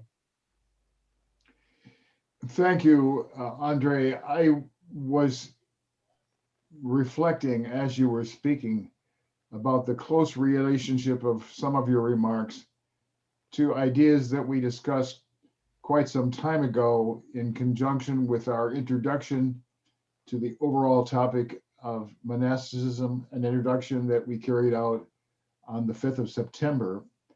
And it specifically reminded me of the first two paragraphs in section 4 of paper 195. And I will read one of the sentences from the second paragraph in section 4 of paper 195. It's the Medawar stating, during these dark and despairing centuries, religion became virtually second-handed again. And now the second sentence in that same paragraph, the individual was almost lost before the overshadowing authority, tradition, and dictation of the church. So here we have, in effect, an economy, as various people have talked about. We have authority, we have overarching spiritual rule by an elite group who are dominating and exerting great influence over people as individuals who had few resources at the time. All right, I think we've done these two paragraphs reasonably well. They are closely connected with things that have been discussed before, but I see a motion from Gary to add to our discussion. I will certainly recognize him. Go ahead, Gary. Thank you, Neil. And yes, going on from what Andre is saying, this just didn't fall out of thin air, these rules and regulations. And if you go back to Charlemagne's capitularies, let's just home in on that. So who was this guy? Well, his name was Charles the Great, better known as Charlemagne, because he became king of the Franks in 1768 and added the Lombard kingdom to his own in 1774 CE. In 1800 CE, Pope Leo III crowned him Holy Roman Emperor. For the first. Excuse me, Gary. I think you meant to say 800 CE. Yeah, 800 CE. That's right. Sorry, that didn't come through. The first Roman emperor in the West since 476 CE. Right. This is the interesting thing. Among his many achievements in education, warfare, and expanding his empire, Charlemagne established a system to manage his vast empire. He sent teams of officials. One was a religious official, one was not, around the lands to inform local leaders of the new laws and instructions. The following document is an example of the capitularies that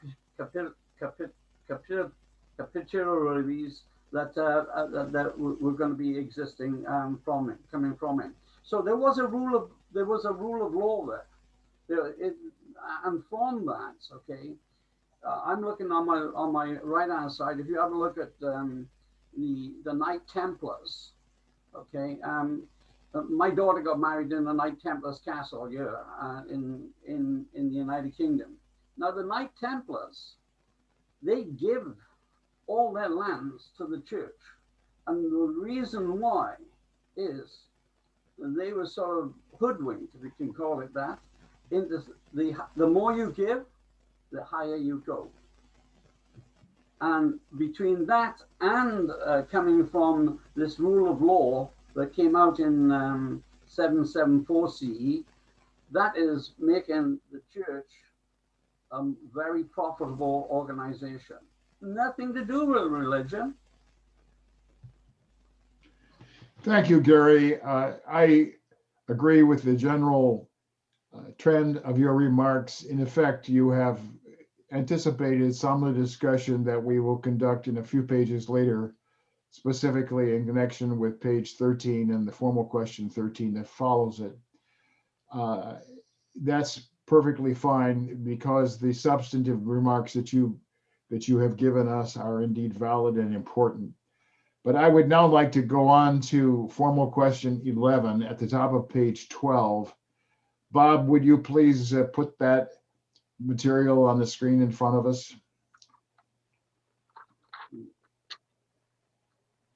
Now, since this is a formal question in my own voice, I will proceed to read it. 11, in referring to, quote, the early medieval penitentials, unquote, the historian C.H. Lawrence calls them, quote, extraordinary documents that belong to the same mental world as the barbarian law codes, with their elaborate tariff of monetary compensations for offenses against persons and property, unquote. What does this mean? Please associate this statement of Lawrence's with the political and legal environment that prevailed during the first few centuries after various barbarian tribes had overrun the western half of the Roman Empire. Why were Christians living in that era convinced that God's quest for, quote, satisfaction, unquote, for sin embodied and replicated the vindictive overtones that pervaded and dominated the barbarian law codes? Thank you, Bob. You may put it down now. Now, as the first person to respond to this question, I would like to turn to Doreen because I remember that she had done some research that she mentioned in the preceding webinar on November 21st about the barbarian law codes and what they implied. Doreen, would you be willing to speak to us about those ideas? So you want me to repeat what I said last time? Well, approximately. Okay. Well, they said it was, an internal contradiction that reflected the struggle between the elements of the old tribal system and the incipient feudal structure. And on one hand, they said the barbarian law represented a fixing of a custom that still corresponded to the interests of the broad masses of the commune. And on the other, it signified the introduction of the legal norms that reflected the interests of the incipient class of feudal lords and the striving of the estates of these states that were taking shape to eliminate the institutions of the tribal system or adapt them to their own needs. And instead, as the feudal system was consolidated, barbarian law lost its significance, and by the 11th century, it was no longer applied to most cases. The law refers to a group of laws written in the 6th to the early 9th centuries by people speaking a Germanic dialect who recorded their territorial laws for much of Europe. I think it was first of all, they used to humiliate people in public, and that was the one thing. I don't know if it was a deterrent, and then they had to pay, of course, penances to the people that they harmed. So that was another thing. My thinking was always, well, did it deter them from committing sins and crimes? Or did this happen repeatedly? I'm not sure. But it wasn't, when they changed it later on in the Christian church, they didn't, it wasn't sanctioned by the ecclesiastical, whatever you call them, you know, the group of people running the church. I know that. Hierarchy or The authority. hierarchy, yeah, it's something about ecclesiastical group. So they did it, you know, and they tried to get rid of these penances. That was the funniest thing, because I think they had 2 council meetings on it. And if I could find my papers, I would quote it better. But anyway, so what they did was they made believe they were going to get rid of it, and instead it was so widespread that the Romans were using it, and I think who else? There was, I'm sorry, I know I had all this written down, and oh, maybe here it is. It said they had 2 church councils convene where the text was to be destroyed, but it didn't stop the continued circulation of the penitentials, but stimulated the ranks, the Saxons and the Romans, to develop their own penitential textual tradition. Originally, you know, it was just meant to be local and kind of regional, but then it achieved such wide circulation that the problems arose, since they were not founded by the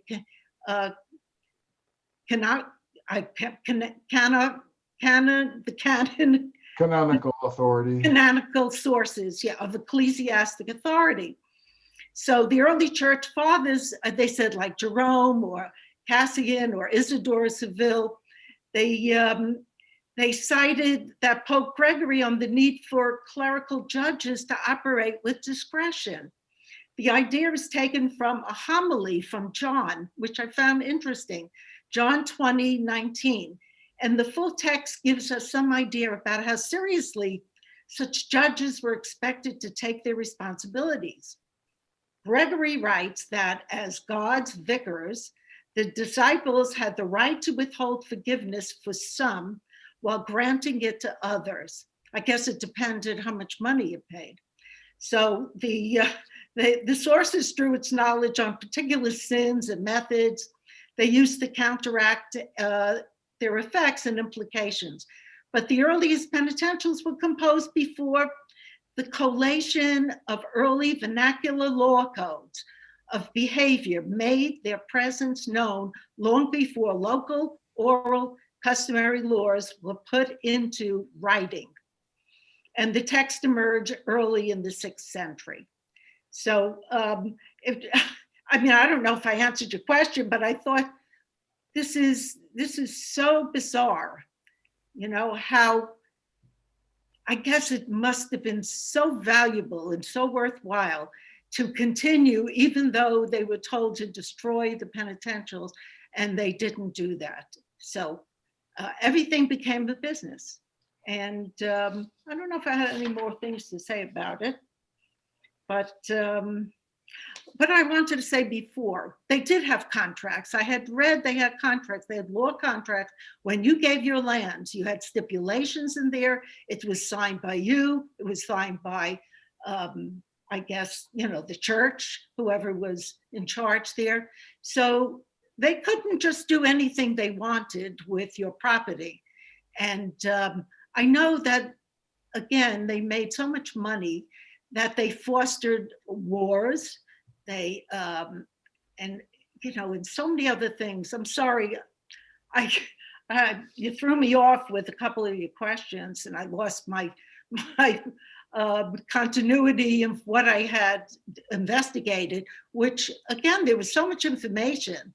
You get overwhelmed with all this information on how they operated. And then each author presented it differently. That's what I found out, Neil, that some contradicted others, and I wasn't sure what was the real truth, you know, what was it? But I did know the contracts were there, definitely. Thank you. I would, in effect, offer you consoling remarks. Much of what you have said has been very interesting and useful.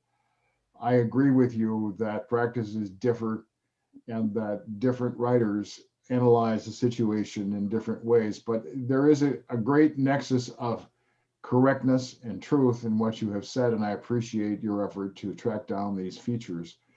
I would now turn, excuse me, to Marvin, because in effect, this association with law comes back to the idea of an economic system that he mentioned before.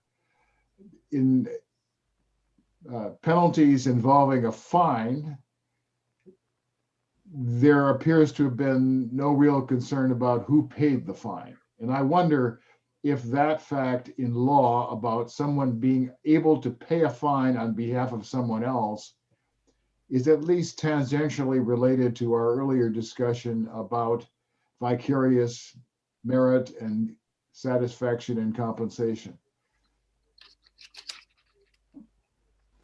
Yeah, I found myself thinking in the past 10, 15 minutes along a sort of a different line, but it's actually, interestingly enough, pretty related to your question, Neil. And that is, you know, I come from more of a psychological place because that's my background vocationally. And so the question around some of these systemic arrangements of what is the motivational place that the individual is left in these different situations? You know, what a person wants and how they feel in those circumstances. And I found myself, I think when Bob was talking, well, everyone's contributed really wonderfully, sort of placing myself back in that day and age and saying to myself, okay, what if I actually believed that I could roast in hell forever, or I could be in a much better set of circumstances forever. And depending on how I related to these power structures and what I did with my resources, whether they be meager or ample, could make the difference. And if I actually believed that, it would scare the bejeebers out of me to think about suffering forever, which is very motivational. You know, it really, and that's what economies do, is they channel motivation and energy and ending up in commodities. And these systems, I think the reason that Doreen was saying they tried to get rid of it, but they couldn't because they discovered they were so powerful as motivators for the populace and for the accumulation of resource. And it was corrupting. You know, they say power corrupts and absolute power corrupts absolutely. So it was very motivating for the leaders to perpetuate these systems because they benefited tremendously. They found it was very powerful. And so then for me, I contrast that with what does it feel like these days for the regular human being with all that apparatus gone, right? All that context gone. And you put yourself in the place of most modern day thinkers and believers. I'm not talking about the fundamentalist Christians who still buy into that structure, but the person out and afloat in the postmodern existential kind of relativism, and basically you're left not really thinking much about the afterlife because there's nothing definitive. And it's not very satisfying. In fact, it's pretty disturbing to think about being temporary, and that's not satisfying. It's depressing in terms of motivation and engenders a sense of hopelessness. And then I contrast that with the perspectives motivationally of the flow from this fifth epical revelation, the true teachings of Jesus, and their restatement in our Urantia revelation. And basically the motivational place for me as an individual in that context is I am utterly loved, existentially utterly loved. And my basic value and my worth and the hopes for my future well-being are profound. And all I have to do is cooperate and love back and discover the joys of spiritual life, and I can move forward. And that's profoundly motivating as well. And the promise of salvation and eternal life flows from that perspective. What a radically different sense of values and motivations stem from that view of who God is and who I am in reality. In contrast to that medieval context which was terrifying, and the modern context, which is confusing and disorienting and hopelessness inducing motivationally. So I'm sorry. And your question was, can you repeat your question, Neil? Because it's somehow this all related to what you were asking as well. Well, Marvin, you do this to me and you asked me to repeat something, whereas I didn't write it down in the first place. So I can give you an approximation. Okay. The idea of a particular payment system being possible for anyone to pay the debt. Oh, yeah. And that therefore I wondered whether this idea of paying a fine from civil law was implicitly carried over into the spiritual realm of vicarious merit. Someone else can atone for your sin. Yeah, thank you. That brought it up. So if you take this basis of motivation, what motivates people, right? What these rulers, both church rulers and other rulers who bought into the system, discovered is it doesn't matter who pays. We just get more money. So if someone else makes it up for someone else and we're richer, I don't care. The ethics of that system is accumulate the most power and chits in the bank that you can, and that's everyone's motivation. It's inherently, when they say that the old symbolisms are egocentric, they're selfish. It's what about me? How do I get salvation? How do I, prosper forever versus suffer forever? It's all self-centered. So what they're saying about the new and higher symbolism of spiritual family is it's all about the welfare of the whole and being altruistic. The way we progress is to give, not to take. It's more blessed to give than to receive. That's where the joys come from. And so it's a fundamentally different value system, a fundamentally different set of motivating factors that makes a person feel good or at peace or a sense of well-being, So it's really quite profound how different it is. Thank you. I don't know if I've spoken to your question, maybe tangentially, but. Marvin, you sometimes ask me to appraise your remarks. I would say, as I have on many occasions in the past, everything you said was interesting and relevant. So that's about as best I can give you as an answer.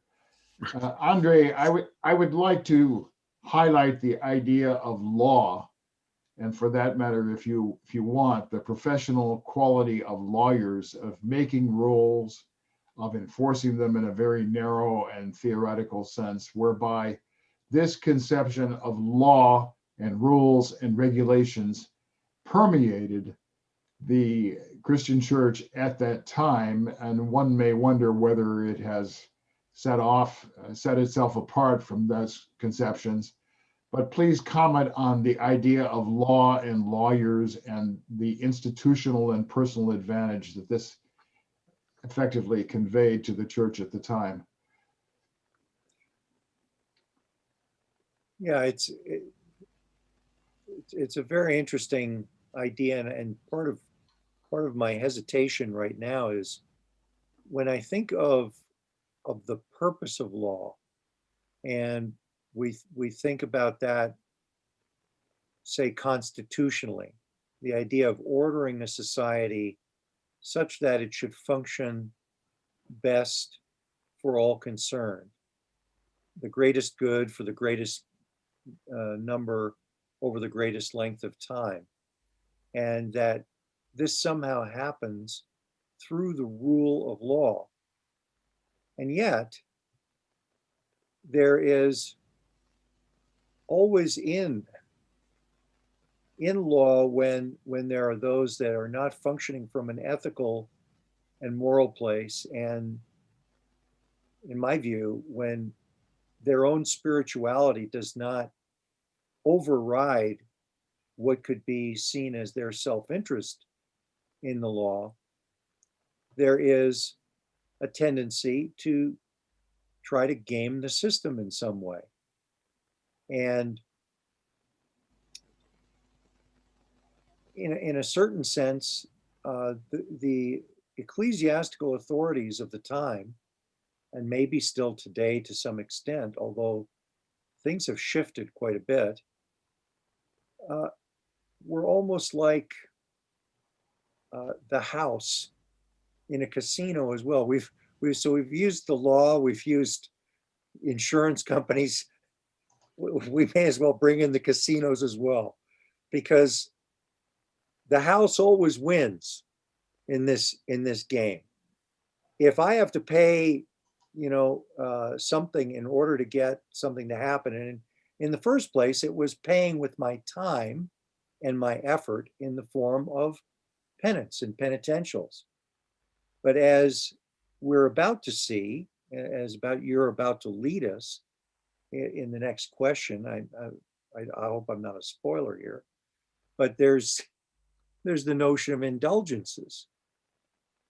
And so if now there's this whole big elaborate scheme, and I've seen how I can get myself into a very deep hole, but now you are going to come to my rescue, because here's a nice way you can get out of the hole.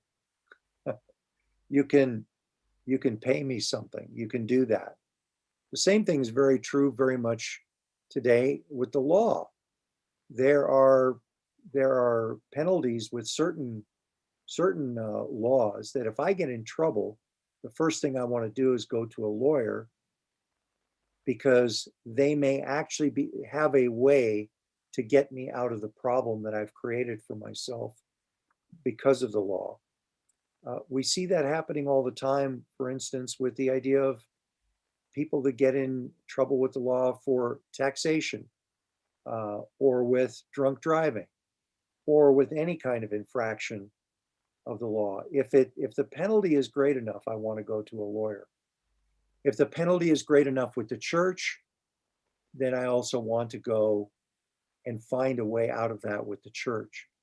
And I agree with what Marvin and others have alluded to here, with the idea, if the pain is great enough in the afterlife, and I believe in it, then I certainly want to do something about it. The problem today, just looking at today for a moment, is that these fears have largely gone away.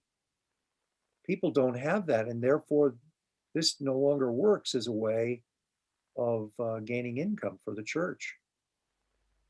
What is there to do then? Has to be on a different basis. Thank you.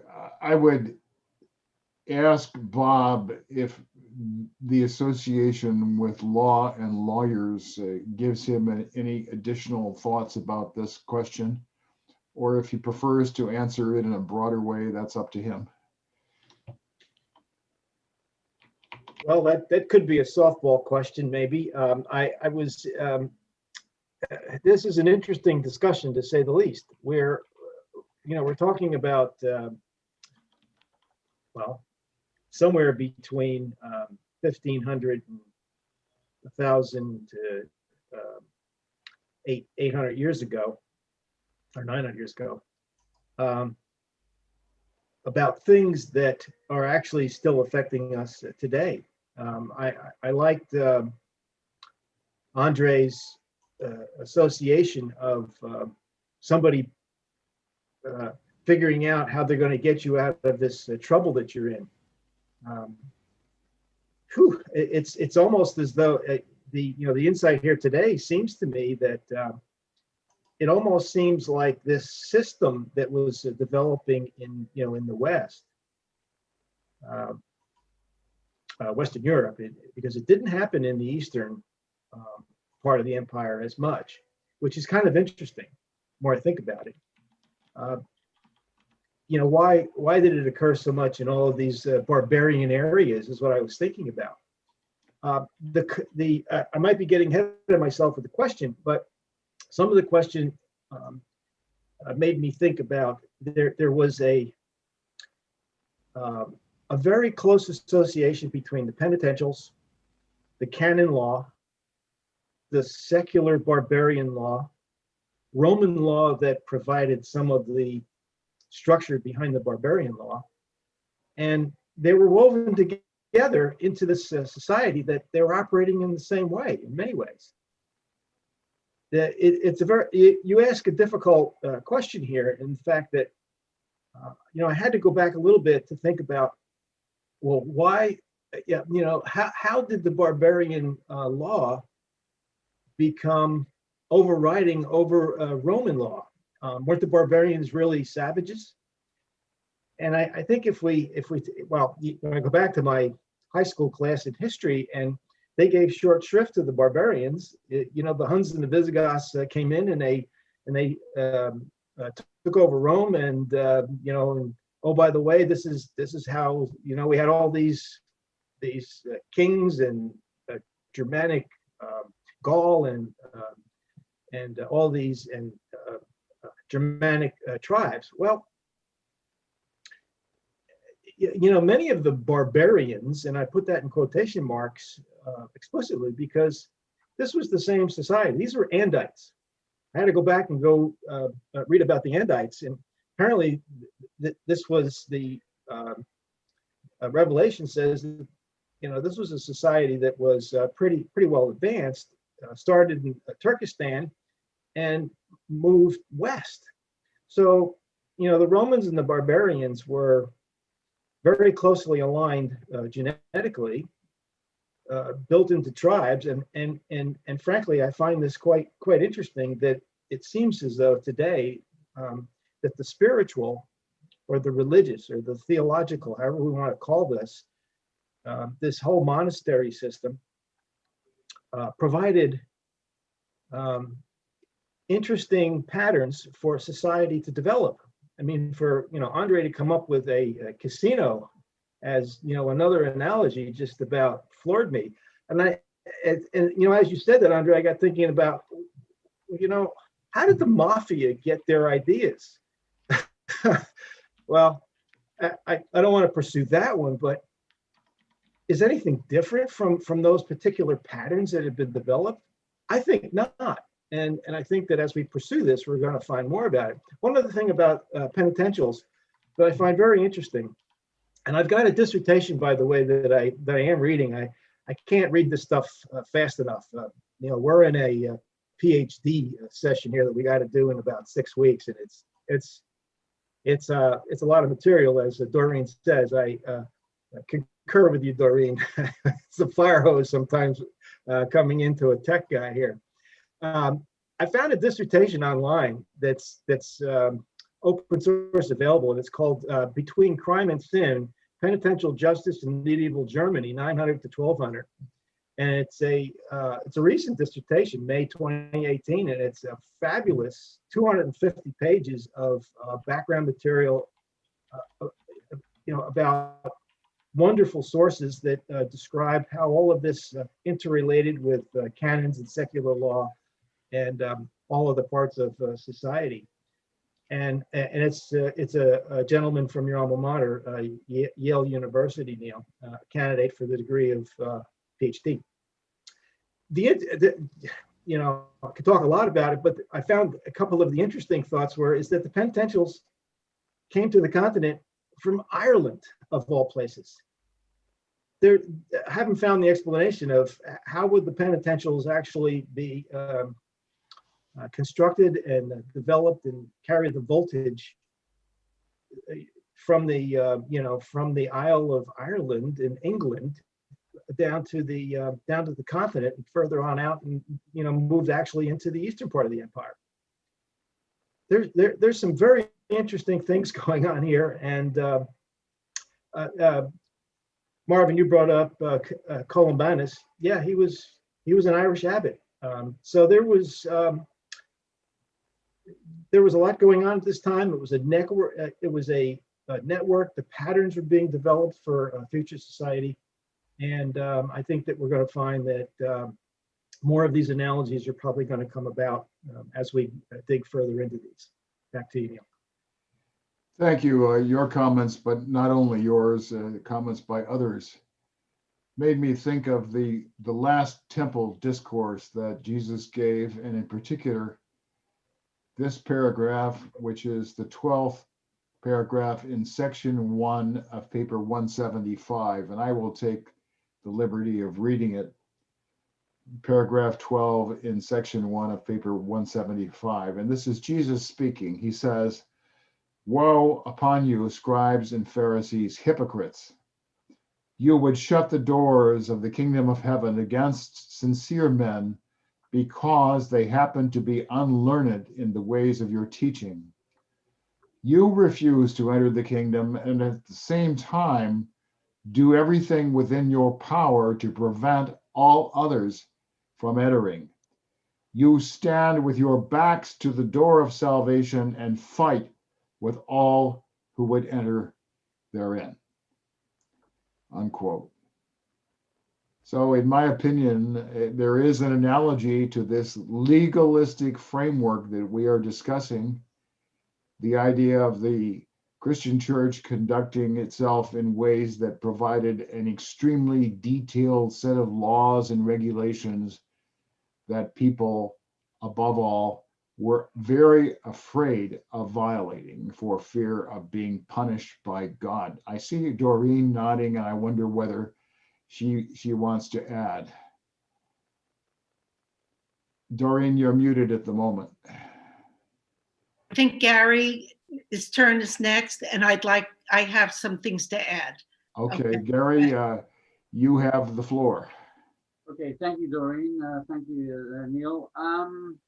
Yes, when Bob read out item number 11, the same mental world as the barbarian law codes for the elaborate tariff money compensation for offenses against persons and property. So what context can we take that in? And here I have in front of me the barbarian law, a written record of the common law of the Germanic tribes, the Visigoths, the Burgundians, and the Franks, and others who founded their kingdoms in the territory of the Western Roman Empire.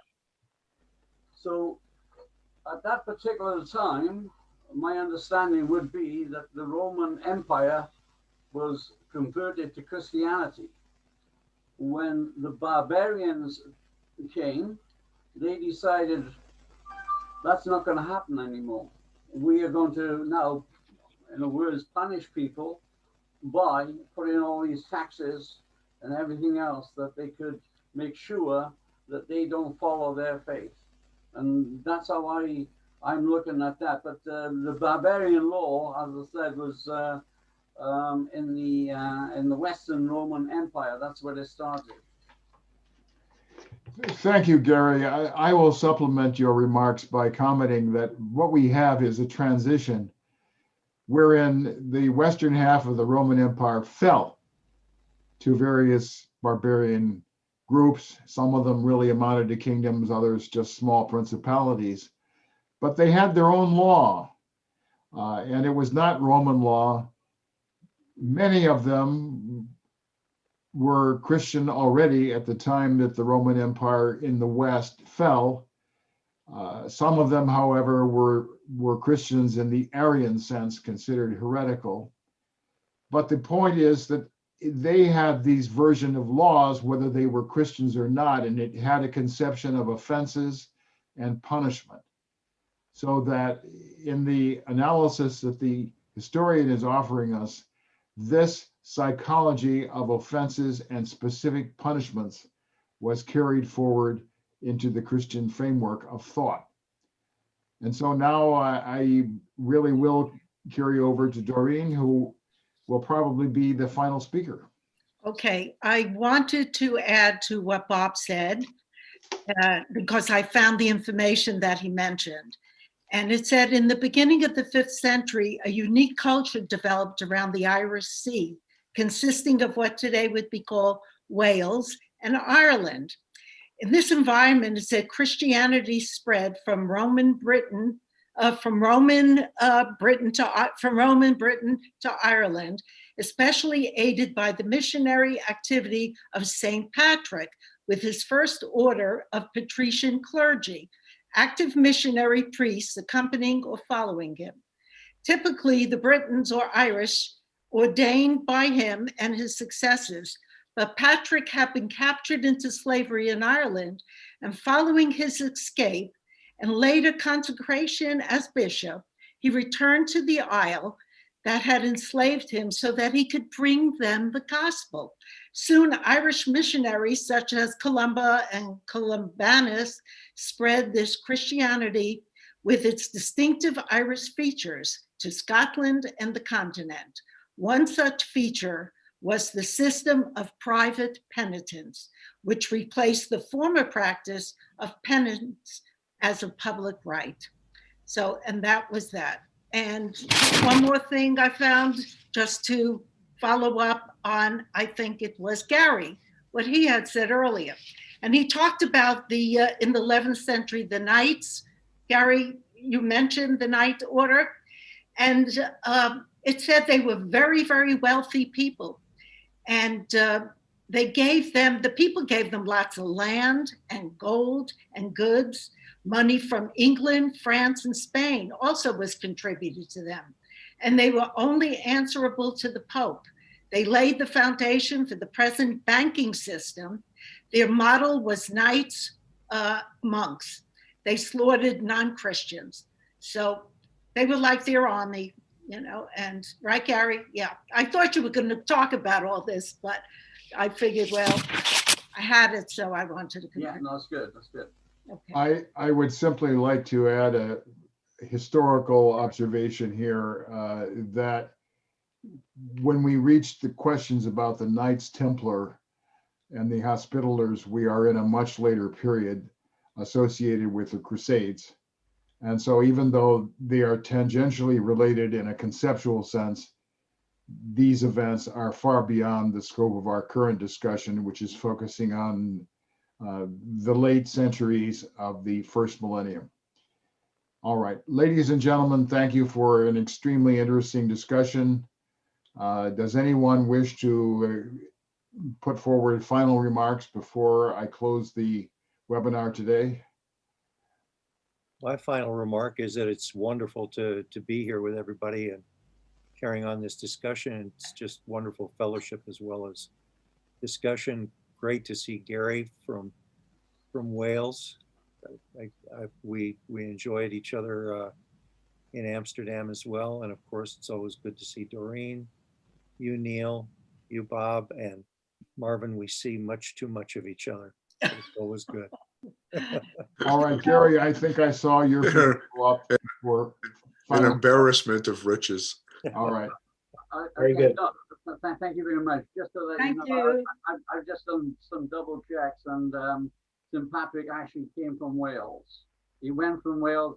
Now, whether he was in chains when he went from Wales to Ireland, we're not quite sure, but it's very happy that we are talking about this, and I'm not too far away from Ireland and not too far away from, well, I am in Wales. Thank you, ladies and gentlemen. That really is the end of our discussion today. We will resume next week, a week from today, and indeed we'll start with formal question 12 on page 12. So thank you very much. I appreciate your cooperation. I appreciate your many insights. Thank you. Thank you. Bye,